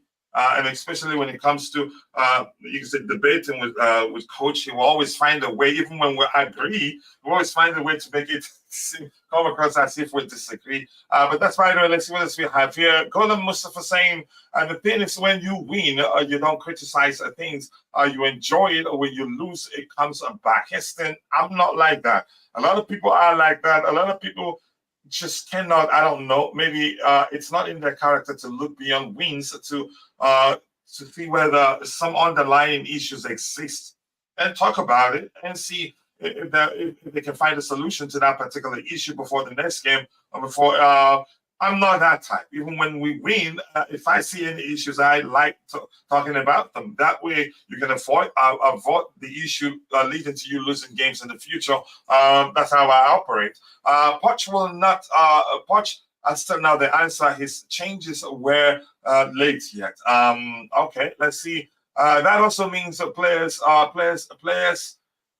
weakness are hidden when Chelsea wins. Yeah, when we win, a lot of people don't talk about the underlying issues. Even though in some cases you could argue the issues were apparent, but we were lucky enough to win games or get a draw out of a particular game. People don't usually talk about issues we had. They just want to focus on the win, and that's it. But then they don't look beyond the win. This has been happening all season, including versus Liverpool, Arsenal, Villa, and first leg, Brentford home, etc. How is the JC only switching up now. I know where that argument is coming from. You could argue if you're not paying attention well, you think that JC he's always been poached out. I think he's you can say he's the sort of comments you get from him with regards to the manager's approach to a game or his tactical approach to a game depends on what he's seen. You can say his most recent observations of the manager's approach or tactical or changes. He doesn't just stick with one and go with it, and that's reflective of the fact that he likes to be objective. The fact that when the manager does well, he gives him his flowers, but when he doesn't do well, he speaks it, says it as it is, as he sees it, and not paint anything over. He's not the type that because he's poached out today remains poached out tomorrow, even poached does well. I think whatever he says is driven by his most recent, almost always driven by his most you can say most recent observations of the manager's approach or whatever is going on, which means simple. To keep it simple, he likes to keep it objective. But that doesn't mean that we always agree. I think even when we agree, he finds a way to make it come across as if we disagree, which is, I like it. In all honesty, if we agree, we don't have a show. Is there anything else? All right, talk to you later, JC. Let's see if Enzo didn't cost 100 million. No one would even mention his name. I hardly talk about the price tag of players, and I'll tell you this now. I think Enzo is worth how much we paid for him. But yeah, chances are we could have gotten him for less, and did not being the fact that he had a buyout clause on his contract at the time, and we were desperate at the time. And I don't think Benfica could have sold him for anything less, given the fact that he had a release clause on his contract at the time, which if you want him, you had to pay for it. If you wanted him, you had to pay for him to get for that. You had to pay that amount to get him. And they weren't in a hurry to sell him at the time. They wanted to keep him. And they were serious about keeping him, not really about the money. So we wanted him. They wanted to keep him, which means we had to meet that release clause to get him. So I hardly talk about the price tag of players. I don't know if you've ever heard me talk about one. The only time I talk about the price tag of players is when we're still pushing to sign that player. That's when I like to talk about whether that player is worth that amount, whether it's too much, or whether we're getting the player for a bargain or not. Beyond that, I focus on the player's abilities, and I can assure you, Enzo is an excellent player, and I think he'll be here for a while. And I'm not one of those arguing he's not good enough for the Premier League. And I did discuss that with Carlito the other time, in which my argument is if Fabregas could do it in the Premier League, Enzo can. And I think he's actually a quicker player, given the fact that he has a good vision, just as Fabregas did when he was still playing his playing days. But that's, by the way, solution, solidarity forever. Let's see anything else to address here. Keep dropping the likes on the stream, people. The likes will go a long way. The rules say Chelsea should not be given any penalties in the favor. That was crazy. That should have been a penalty, in my opinion. Final verdict, truth is always hard to swallow. And I mean, that's a good saying that. Anything else to address? Let me see anything else to address here. Just talking to Gulam Mustafa there. To think Jackson didn't even take a shot for his a 1v1 chance. He didn't even register. I think that's crazy. As actually Heston, the space was there. I don't know if he was reluctant to try to shoot with his left foot.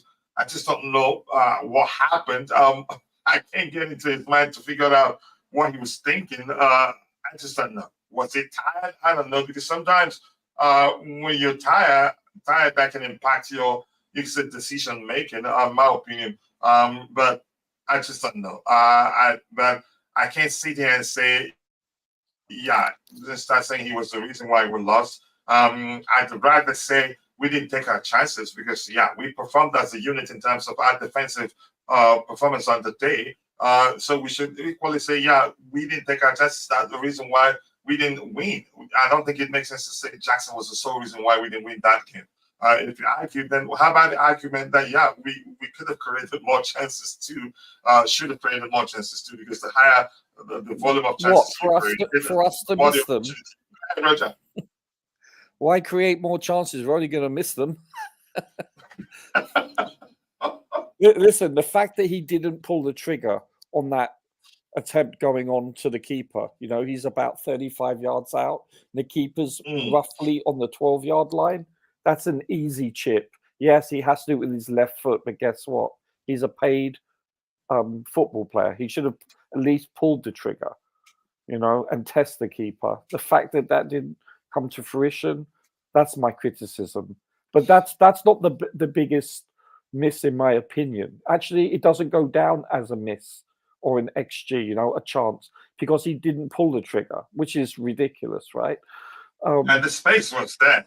Hugely. I mean, that goalkeeper was in no man's land. There's no way he's saving that if the chip was executed. It's the 3 yard to 3.5, 4 yard inside the penalty box from the goal line. That miss from the header, that should be a goal. An average striker would be scoring that. I can't see Kane, Tony, Lewandowski. I can't see anyone missing that. 9 out of 10 times they score that. Maybe 9.9% out of 10. It's just, that was shocking. And this is what he's done. It's not the first time he's missed a header inside the 6-yard box with virtually no opposition. It looked like a back pass is what it looked like. The fact that I don't know, that's just shocking, coach. Here's the one, the question we should ask, he's not good aerially. Yeah, I agree. We're not trying to slander him or no, I'm just being factual. Abuse him. No, it's not. Yeah. Let's talk about the one. I'm starting to ask the question: does even dinking the ball ever come to his mind? Has he ever dinked one? Well, I wouldn't call it a dink per se, but no, I'm talking about there was one he tried to play on the carpet when Edson was already off his line. If he chipped it, maybe he chipped. If he chipped it, I think Edison wouldn't have stopped it because there was nobody in the Man City players weren't close that you could say, yeah, they could have been able to stop it because they were close. They weren't close, but it was just him and Edison, and he didn't chip it. But go ahead with what you were saying. Yeah, listen, these opportunities, maybe on another day he puts them away, but I've seen this since he's joined Chelsea. His heading is very subpar. Let's use that term. He's not technically proficient aerially. He looks so uncomfortable. That there's only really one player, possibly two, that I would call excellent aerially. That would be Silva, and we've seen him. If you look at some of the goals he scored from corners, the way he flicks it, like John Terry, excellent, exceptionally technically aerially. And I would say Palmer. I've seen some of the goals he scored aerially. He's excellent. He did one, I think, was it the Super Cup that he scored aerially? I believe it was. Or it could have been the Charity Shield, I forget. He's excellent aerially. Really? But it's this chap, he needs to work on his heading. He really does. Even if you're playing as a winger, you still have to head the ball. So you don't. It's just because you're playing as a number 9 doesn't mean that you're the only one that needs to head the ball. Guess what? When you're playing on the wing, you also need to head the ball, and he needs to improve his game. And unless the rules change where you can't head the ball anymore, guess what?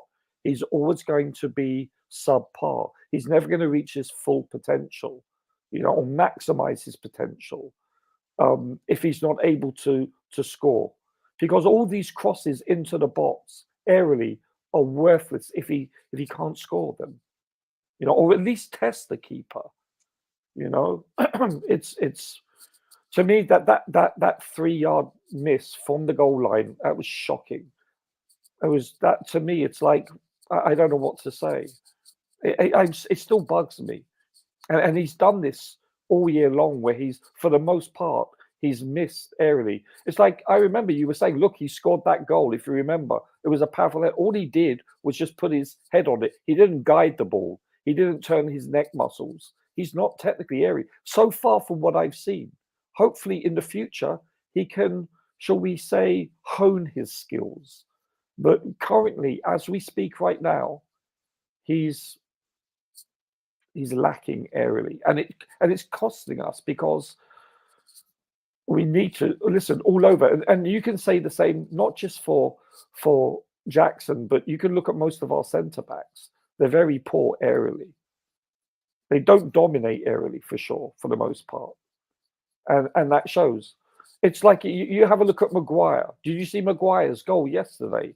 You know, great header of a goal. I can't see virtually anyone scoring that kind of goal for Chelsea. We're that poor aerially, and I find that a concern. I'm not just talking about our forwards. I'm talking about our centre backs or all over the pitch. Actually, we A, lack height for the most part, and B, we're not technically proficient aerially for the most part. It's that obvious, and to me, that has to be that's a miss from the player profiles for potentially the football directors or sporting directors, because that needs to be addressed, in my opinion. It is. And just quickly, official Chelsea legend John Terry has been inducted into the Premier League Hall of Fame. Well deserved. I knew that was going to happen one someday. Beyond that, Roger, let's talk about this now. Given what I have on the screen there, I will try to get to the subsequent contributions in the chat because we don't have too much time left. This says that, can we get off Enzo? He was playing with the Pioneer. Listen, I'm going to say this. Maybe that's playing into. You can say I'm subconsciously factoring that into my question. You can say my questioning of his fitness on the day. But in all honesty, he did come across to me as he was lacking, as if he was lacking fitness. He wasn't as effective as usual. He had a solid game. I don't see that, Coach. I don't see. I watched the game. I know, but I see it like that. But to me, he was a bit. What's the language I'm looking for? But Coach, he had no bearing on us losing. No, I'm not saying but we're just having a couple. Chances are, if had we gone with a different player, with the more, you can say we played better than we did on this day. Remember, that's not me saying he's a bad player. I'm one of his biggest fans. I know that. And I'm one of those arguing that he still do well in the Premier League. Go ahead if you were saying something. It doesn't matter for one simple reason, because we're not we're not taking our chances anyway. And we'll never know if we put, let's say, Cassidy there. We could have been worse. We could have been better. We don't know. We don't know. But the argument is there. See, to me, he wasn't the reason why we should have won or the reason why we lost. So, in my opinion, it's a moot point. I think virtually every player on that team played as a unit and played well. We just didn't take our chances. It's that simplistic. But really, do you think that he should have started that game, given the fact he wasn't? He wasn't 100%. Listen, if the coaching staff agree with it and he says he's okay to play, it's irrelevant. I cannot stress this enough. Now, if we're watching the game where he's the causation of us losing, then I'd say that's a valid point. But it's invalid. He wasn't the reason why we lost. Neither was. So it doesn't matter to argue whether he should have started or not. Yeah, it's a subplot. It's a subtext. It's irrelevant. Yeah, we can go granular, but that has no bearing on the fact why we lost, or why we didn't win, however you want to term it, or why we didn't go to extra time. It has no bearing on it, based on the fact that we created enough chances to score, we didn't execute, and we minimized our opponents' opportunities. Don't forget, as I said, until they scored, it was 5 shots to 1 on target. It's basically.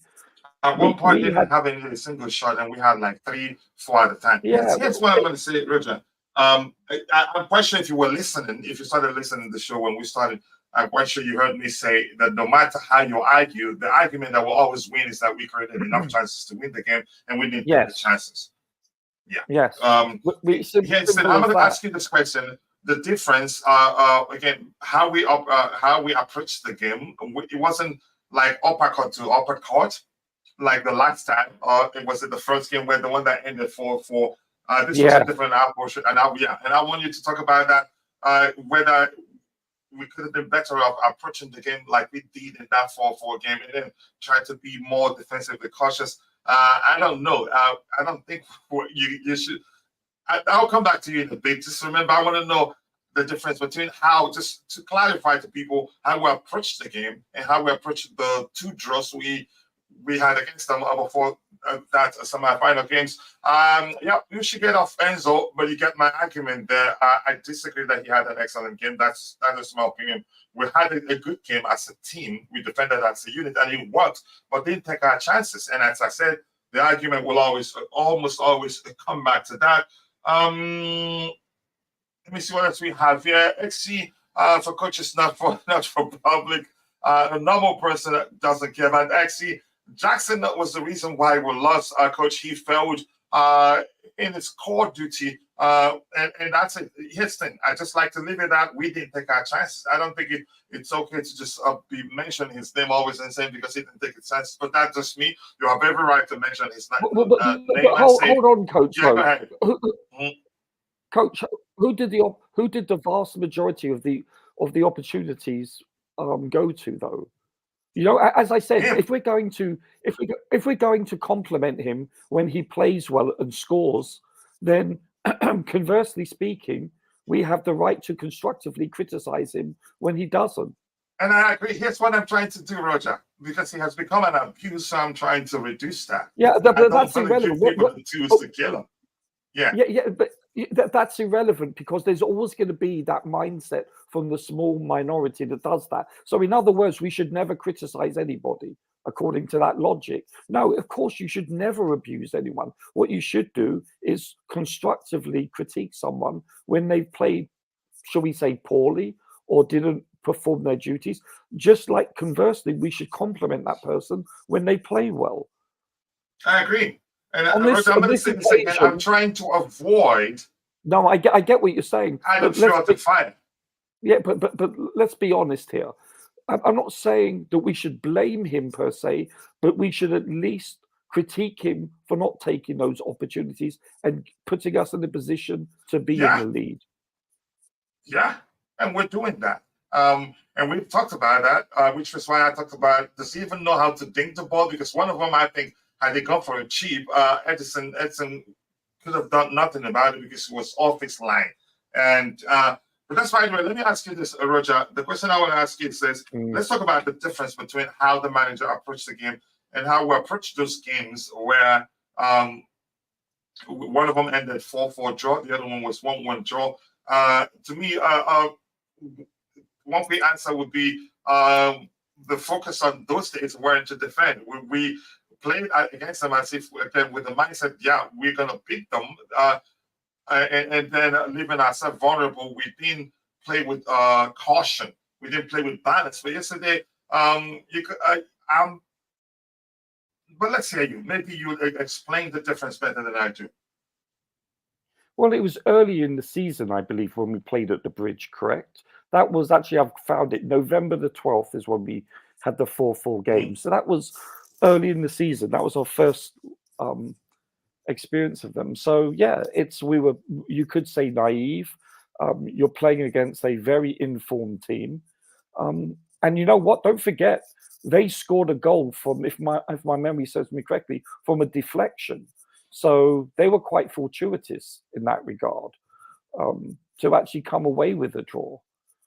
So when you put it into those contexts, that's what I feel. No, I have no problem. Listen, I thought we have matured and evolved as a team since then. It's that simple, and it shows. Don't forget, we are missing players also. I think when you look at this team, we match up well with them, and we're able to, shall we say, play more expansive football. And I think the general public and a lot of the experts, analysts, will concede that this is a very talented, youthful team. Do we have shortcomings? Yes, we do. But we're not far away from actually being a serious threat if we can maintain our health. That's a big if, though. A question for you on the screen. I would say again, I don't know. Maybe I still need to watch it again. I don't think we play with the No, same such of intensity we played with in those two games. And actually, the squad, the 11 that played against them in those two games, not much. Doesn't the selection for that, but the game yesterday. The only, I think you could argue, the only difference that comes to mind was the absence of Raheem Sterling 2 days ago. Raheem Sterling didn't start, but in the other two games he played, he started both. Yeah, So and who else in the first game he was outstanding. In the second game, he was abject failure in my opinion. He played so poorly. He's inconsistent. Don't you think he did better in that second game against them? I think it was the first game he played well, or was it the second? One of the games he disappeared. I thought it was the first game he played really well, and the second he didn't, or vice versa. I believe it was the first game where he played against Walker, and he had him on a tightrope. I could be wrong, but I believe that if my memory serves me correctly. But listen, I don't want to see him for the remainder of this season, other than just cameo appearances. I want to see Mudryk play as much as possible, so we can, so we can treat this as a pre-season and see what he can do, so he can gain experience and knowledge playing. And it's hard to replicate an actual real game. So let's see what he does.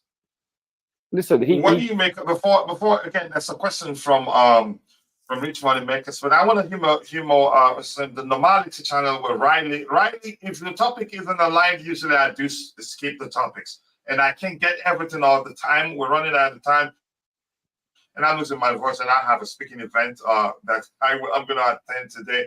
And let me say I have a speaking gig. I am just glad Chelsea fans are slowly towards supporting MIS, especially this Saturday. Slowly, I think they've always supported him. I'm going to move the question from Rich Money Makers is should we pack the boss against Arsenal? No, because that's not what we're good at. Where that would only highlight our deficiencies defensively. But B, we've got very talented individuals that can play expansive football. So we should exploit that, and that's what we do. If you notice, this team is front loaded, so to speak, with talent. I think our weakest area is our defensive line, especially our centre backs, and as simple as that, really. And so we should play into that. I think we're shaky for the most part, week in, week out defensively. So if we park the bus, you're playing into the opposition's hand. Yeah, breaking news, Roger. Chelsea star Cole Palmer, and let's talk about this. What are we going to do? Breaking news on ESPN, I'm looking at it right now. Chelsea star Cole Palmer is ill, might not be able to play Tuesday, according to Mauricio Pochettino. What are we going to do if he's not able to play? That's a big loss. He's our talisman. Yeah, a huge loss. And that typifies our season, right? It's that simple. We can't afford to lose players that are this. They're in form. Listen, he's playing out of his socks. He's having a breakthrough season, but it's if we don't, then you know what, the other players have to step up. They have to basically substitute his assists and goals and play more expansive, and they're the ones that are going to have to step up and take the onus and show responsibility. You shouldn't look at this as a negative. You should look at this as a positive. This is an opportunity for you to shine. Madueke, Mudryk, Sterling, whomever. Then it behooves them to start, filling that void if indeed he is missing. And that's the way you should look at it. Yeah, and Riley, I did see one of your comments asking if we can please talk about the women's team for I mean, it's for a bit. It makes sense, but yes, then it has to be part of the plan for the show on the day for us to dedicate time to discussing the women's team. I mean, you can join me or you can hit me up via X so we can discuss and plan a show where we do that. They There's nothing played wrong with doing that. excellently. They Yeah, played so well over the weekend. and I have to be honest, I don't know them that well. Yeah. So, but if you can hit me up, we can plan a show where you come onto the panel. We'll talk about them strictly for them. We had Louisa, one of my co-hosts before. I think she still is, but higher education should be her priority, of course. She's in England now for her studies. She was in Nigeria, but she hasn't had the time to. We haven't talked for a while. So if you want us to do that, I'm open to it, but we have to plan it. We try to keep the topics aligned here so that we're productive in terms of addressing all the items we have lined up, if that makes sense. I don't know, JC. There's a pattern to what you say about me. If I don't agree with you, I'm out of form. He said coach is missing. He's out of form and it's missing sitters. Last game, it was about saying Palmer is selfish, and you're wrong. It wasn't the last game that I said Palmer is selfish. So you're misquoting me again. And I'm going to say this. I said Palmer was selfish and it was specific to a particular game. And I can assure you, you don't like Palmer better than I do. But as I said, you always try to find a way for us to disagree. You're wrong again. It wasn't the last game. It was actually 4 games ago or so that I specifically said, and on the day he was a bit too self-centered. And go watch the game. I think you can agree with me if you're Which game is truthful. that, So coach? I think I don't know if it was against Bali. It wasn't just him. A lot of Chelsea players on the day. Even Malo Gusto had an opportunity that he could have squared. I think it was it Raheem Sterling or so, and he tried to shoot from an impossible angle. Palmer on 2 occasions had teammates better positioned that he could have squared the ball to, and he chose to shoot. That's just me. It is, and that's not me saying he's a bad player. But you tried to use that to get people to turn against me, and it didn't work. And I think Constantine Dante remembered the game in particular, and he seconded my opinion in the chat on the day. My comment about Coleman was specific to a particular game. So please stop bringing it up. It doesn't help your argument. So I'm not saying he's almost always too selfish. My argument was specific to a particular game. I can't quite remember whether it was the Burnley game that we ended up finishing again. The game ended in a draw. We didn't win that game, if that makes sense. Just quickly, I want to surround up as soon as possible, but just give me a few seconds there. So that's a pattern to the way you operate. Whenever I don't argue with you, I don't agree with you, I'm out of form. Yeah, I'm seeing that right now. Solid is not a difference maker, but I would have started him in that game if I was the manager. Can I see what else? Can we all please just remember? Yeah, I've responded to that. Jackson was a major causation of why we lost because he cannot do his job. But who brought him? Who brought him to the soul? Who brought him in? Okay, who brought him to the club as a sole striker and on the team, despite the funds at our disposal at the time. Wow, some argument. We need a sellout Stamford Bridge in support of Chelsea girls. We need to do that. But again, Riley, you've heard what I said. Francis, let's hear you. What you have to say about the game in question. And JC, please, can we do away with the Palmer is selfish thing? It was specific to a particular game. You're not going to win that argument, and I'm just going to find out that particular game again. I think somebody reminded me that it was against Burnley. I have to watch it again to be sure and tell you to go watch that game and try and be as objective as I know that you can be. In that particular game, it wasn't just him. Malo Gusto also did the same thing. I think Nicholas Jackson in that particular game also was too selfish. And had they been a bit less selfish on the day, we could have won that particular game. Or defended better, coach. Or defended better also. That's another argument, yeah. But if you get my point in terms of the selfishness, that's not me saying Palmer is always selfish. But of course, JC has to find a way to make me look bad. Phil, Francis, let's hear your observation from that game. What do you make of it? So that I think I'll have Roger round off the show.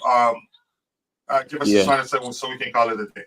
Hello, Francis. Yes. Good morning to everyone. Hope everyone had a Good great morning to you weekend. too. Um, well, the game itself, I will not even call it a good game because we saw Nicholas Jackson makes a lot of chances, but despite him missing those chances, we weren't in control of the game.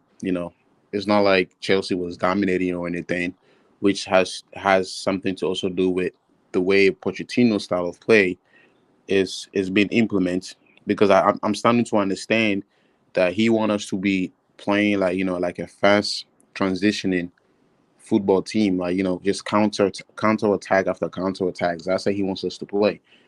But then when we miss our chances and we're not scoring goals, then we could look at the coach and also say that, look, maybe the way you want us to play is not working. You need to change something around. Because if Jackson will have scored those 4 goals or 6 chances that he missed yesterday or Saturday, should I say, right? All of a sudden, Chelsea fans will have forgotten about the way Oh, Pochettino was this set the team. 6? I think 6 to 7, I think, right? If you would have scored all those It was six less than goals, that. if you would have scored all those 6 goals, it's because of a brilliant finisher. Because Manchester City was clearly off the game. And as a team like City being off the game, I was expecting us to smell blood and take the game under control, but yet we didn't do that. So we have too many problems at Chelsea. Some players who have to go, and Pochettino's style of play is also not. It's not for Enzo Fernandez. It's not for Caicedo. It's mostly for Gallagher and a certain players. That's where I'm at. Right, Richard, you have anything else you want to talk about? Yeah, I kind of disagree. Because I'm looking at the stats between two teams that are at the very pinnacle of their trade, and that's Man City and Madrid. And you know what? Man City bossed that game. They had 33 shots to Real Madrid's 8. You know, 9 on target compared to 3. Chelsea had more shots on target. You know, more shots total, more possession, more corners. They had 18 corners against Real Madrid. So when you look, yes, I agree. It's only 72 hours beforehand, but put that into context. You know, that's pretty impressive. So I listen. Man City does this to the best teams. To the best. That's why if you look, the last 3 years they've played Real Madrid, for instance, and they've been the better team each and every match. Have they come out on top? No, not always. That doesn't mean to say that the best team always wins. And I give the prime example is when Spain played Italy 3 years ago in the European Championship. They were absolutely dominated, but they lost on penalties. You know, But City. as did City against Real Madrid. They would have. Francis, let's let him go. If you actually watch the game, Man City does this to the best teams. And I don't consider Chelsea one of the elite teams currently. And then when you put that into context, we're playing quite well when you consider how young and how many players we're missing by comparison. So I don't agree. I don't subscribe to that theory, with all due respect. Yeah, I Right. do understand that. Yeah, go ahead, Francis. Yeah, I do understand that. But currently, these players they are the first line to defend this football club, and it's true that they are young, and our expectation might be a little bit very, very to the top. But that game, Chelsea is supposed to dominate it. We didn't dominate the game Really? against City. Who says we're supposed to dominate? I haven't heard anyone say that we're supposed to dominate City. It's Ever. because we keep on dropping our standards. We've done this against City before. We used to go blows to blows with Manchester City. The Chelsea Football Club still exists today. So no matter what type of player that comes in, they need to keep that culture. Or we don't care what type of football club you are, we will go blows to blows. You're comparing apples to oranges, though, sir. You're looking at a team. Look, we currently, you said a young team. We are the youngest in the Premier League by a country mile. And I believe we're second. So out of 100 first teams in the top 5 divisions in Europe, when we have the second youngest squad, that's substantial. I think it's a French team. I can't remember who it is. When you put that in context, we're in the 99th percentile for being the youngest. It's do you see my point of view? And we're missing. We're depleted too. We're missing key players. So you're comparing a very experienced team that had national captains all over. And now you're comparing those teams for the last 20 years compared to this team. So we're in transition. I think it's apples to oranges, sir. We have the talents, but we have the wrong coach. And talking about just quickly, Roger. Manchester City game. Talk about missing players just quickly. Ben Chilwell and Malo Gusto are on the injury list. Cole Palmer is also ill. It gets better for us right now. So you think Poch was the reason why we lost this game in the semi-final? You don't think it's on the players for their lack of execution? It's both. It's both. You know, the subs could have come a little bit early. Let's hear him, Roger. Let's hear his opinion. Yeah. No, I get it. Yeah. Go ahead. Let's hear you. Can you elaborate? Yeah, the sub could have come a little bit earlier. Okay. And what was the tactical plan when you see Gallagher playing in the left wing? So he could help the defense, Cucurella, while we have wingers on the bench, Modric, Sterling. That sub could have come earlier in the 70th minute. That's why I see this as, both teams made errors. I mean, I said both teams. The coach and the players, they are both to blame. There's multiple problems in this football club. Because if next season comes and we give Pochettino the players that he wants, there's no guarantee he's still even going to be on the top 4 because he still makes bad decisions. He still makes bad decisions at the wrong place, at the wrong time. When he's supposed to make the good decisions, it hasn't come at the right place at the right time. When you see what Ben Chilwell did, Alan Shearer said we miss sitters, plural. He said multiple sitters. If you listen to his appraisal of the game, his analysis, so you can't blame that on the coach. If we execute what you're supposed to do, then guess what? We're not having this conversation. Yeah, you can critique. In all honesty, Roger, we don't even need Alan Shearer to tell us that. I think. But I'm accentuating the point because a coaching staff / managers plus his coaches, and I use that plurally, not singularly. It is to put the people that he believes is best at their respective positions and put them in the position to succeed. And I believe that the coaching staff have done that because they've created the better and the more opportunistic chances, more so than the City did, but they didn't execute them. And so my definition as such is that, guess what? The players were the ones responsible for the lack of execution. Not the coaching staff. Let's talk about this quickly. What are we going to do? Malo Gusto is injured too. So does it elaborate as to what specifically? Let me look at that again. Ben Chilwell definitely out. Cole Palmer ill and may not definitely out against Arsenal. But the fact that he's ill, even if he gets to play, chances are he will not be fully fit. Sure. That's where I'm concerned. What are we gonna do? Let's assume let's assume what's his name? Malo Gusto will definitely be out. What are we gonna do? We use Disasi probably or Gilchrist. I'd rather give it to Gilchrist. He should use a little bit more of Gilchrist now and put Disasi in his right position because Disasi got humiliated by Doku. Doku just kept toying with Disasi. And I can understand that, okay, Disasi came off the bench, but it's not easy for a player to play out of position when there's a sub. Because I believe Disasi didn't even see it coming, when Gusto went down, to just go there and be a right back and go against Doku. I don't know if Doku came, Doku came in and then Gusto pulled up, I think, a muscle or something. And then Disasi comes as a right back. And the last thing that we Chelsea fans need to see right now is to see Disasi bring us, the Aspilicueta vibe, in his age when he started aging a little bit, like last season or something. That's why I'd rather put natural right backs there.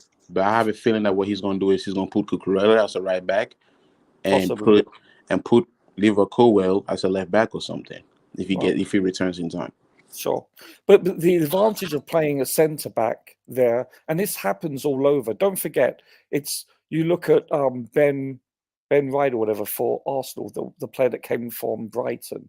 He plays. You look at the Man City left back.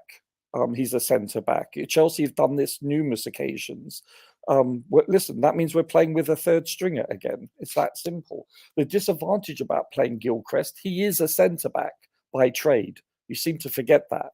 But he's only been playing right back, and he can't play centre back in this league right now because of his height, basically, for all intents and purposes. So he is actually playing out of position by definition because he doesn't play as a right back in the youth team. I don't Chelsea. think He's we a actually centre get back. to see him play essentially for us. Yeah, exactly.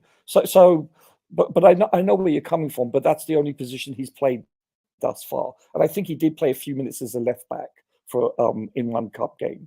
But yeah, he is naturally not a fullback / wing back. So, and plus he lacks experience. So you look at Mudryk, you look at Noni, you look at Gilchrist. They give you a lot. They don't have much scar tissue. Also, having said that, they have defensive flaws, deficiencies, and that's to be expected. And you also, I wanted to add that like we do have a young squad, but the youngest, and after 2 years, bless you, after 2 years, you will expect to see some sort of like something has changed or anything like that. Why do you say 2 years? Didn't these players come here in 2020 what? 2023 on the Windows January? Some of them, not all of them. Not all of them. Okay. And most of them came at the Christmas time also. Not this Christmas window, the previous Christmas. The previous Christmas, like in Kunku or Lavia or something. Yeah, and Mudryk, if I'm not mistaken, also. So it's not. It feels like 2 years. All right. Yeah, I know what you mean. It feels like a decade. Roger, can you check? I sent a private message to the know. It's something I want to say. A question I want to ask you, Roger. I think we can round up on that if you guys don't have anything else to talk about. It's how will the absence, Cole Palmer certainly, I think will be a lot less productive in the attacking area. Gusto also, I think both are two players who are offensively, they've been contributing a lot of late. Gusto also defensively, he's done well, but in his absence and Cole Palmer's absence, how do you think that will impact our play, Roger? You're talking about Palmer? Yeah, Palmer and Gusto, both, because they've done well offensively for us of late. Listen, they're both going to be missed. Madueke can spell, Palmer on the right. Okay, it's a drop off, no doubt about it. But you must look at it as a chance to step up. But you're going from a second string because he is the alternative / backup to Reece James to a third string, and that's a big drop off. You're either going to a Cobham youth person that's a centre back by trade, or you're going to go with a centre back to play. So there's a big drop off. That's going to cost us. We're not talking about a starter to an alternative player. You're going from a second to a third string, and that's always going to hurt you. This is very typical of our season, and I don't know. I don't know what to say. I find it distressing. What I will say is I don't smell ambition anymore with some of these players when they come in and out. Just maybe 3 or 4 I could count with my fingers. But like when you ambition. Define ambition. What do you mean? Oh my goodness. It's like, imagine Chelsea sent you a message, you made it to Chelsea Football Club. If I ever get a message like that, I will die on that field. Being a Chelsea fan, I'll do whatever it takes. I'll put in the work because I know this is big to me. You work hard for it. You because you love your job. comparing to some players that we have in the squad who laughs after a loss, or who knows that they're gonna play no matter what happens. There's no ambition in there. It's not like they're even trying to improve, or to to kill a game. They're not trying to put the muscles in, or they're not trying to work. When you see Manchester City, that's a team of ambition. When you see Arsenal, the amount of runs that this team do, even though that style is the same, is these little efforts where you see and the ambition to put in the work to play as a team. So you're saying the players aren't really trying, with the exception of a few players. Is that what you're As saying? yes, a few players in our I team don't see currently that. are not trying.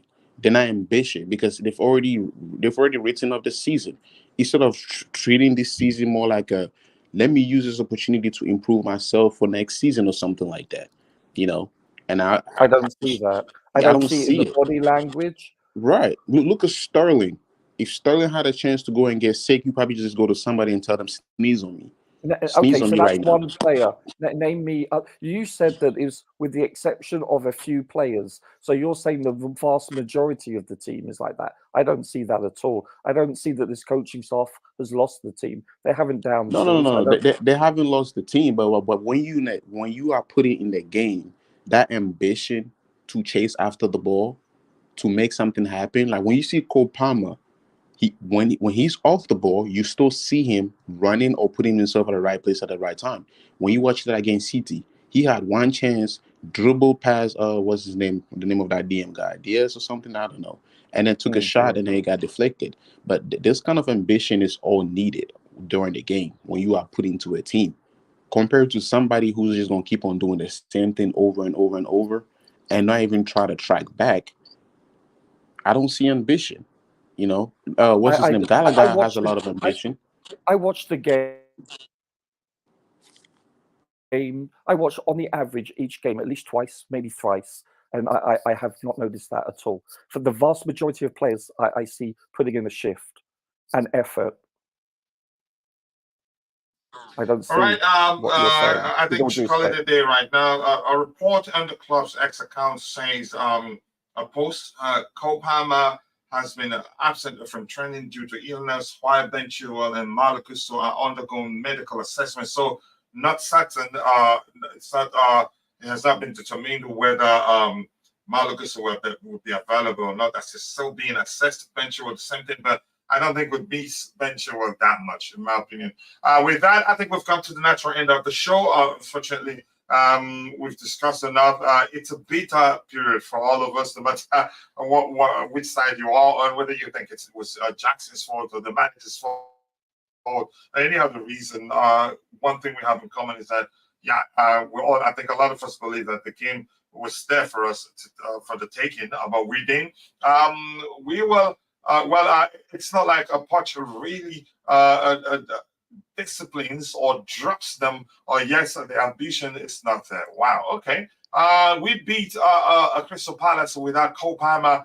We have a chance. Okay, I hope so. But the point is that I think we'll miss them.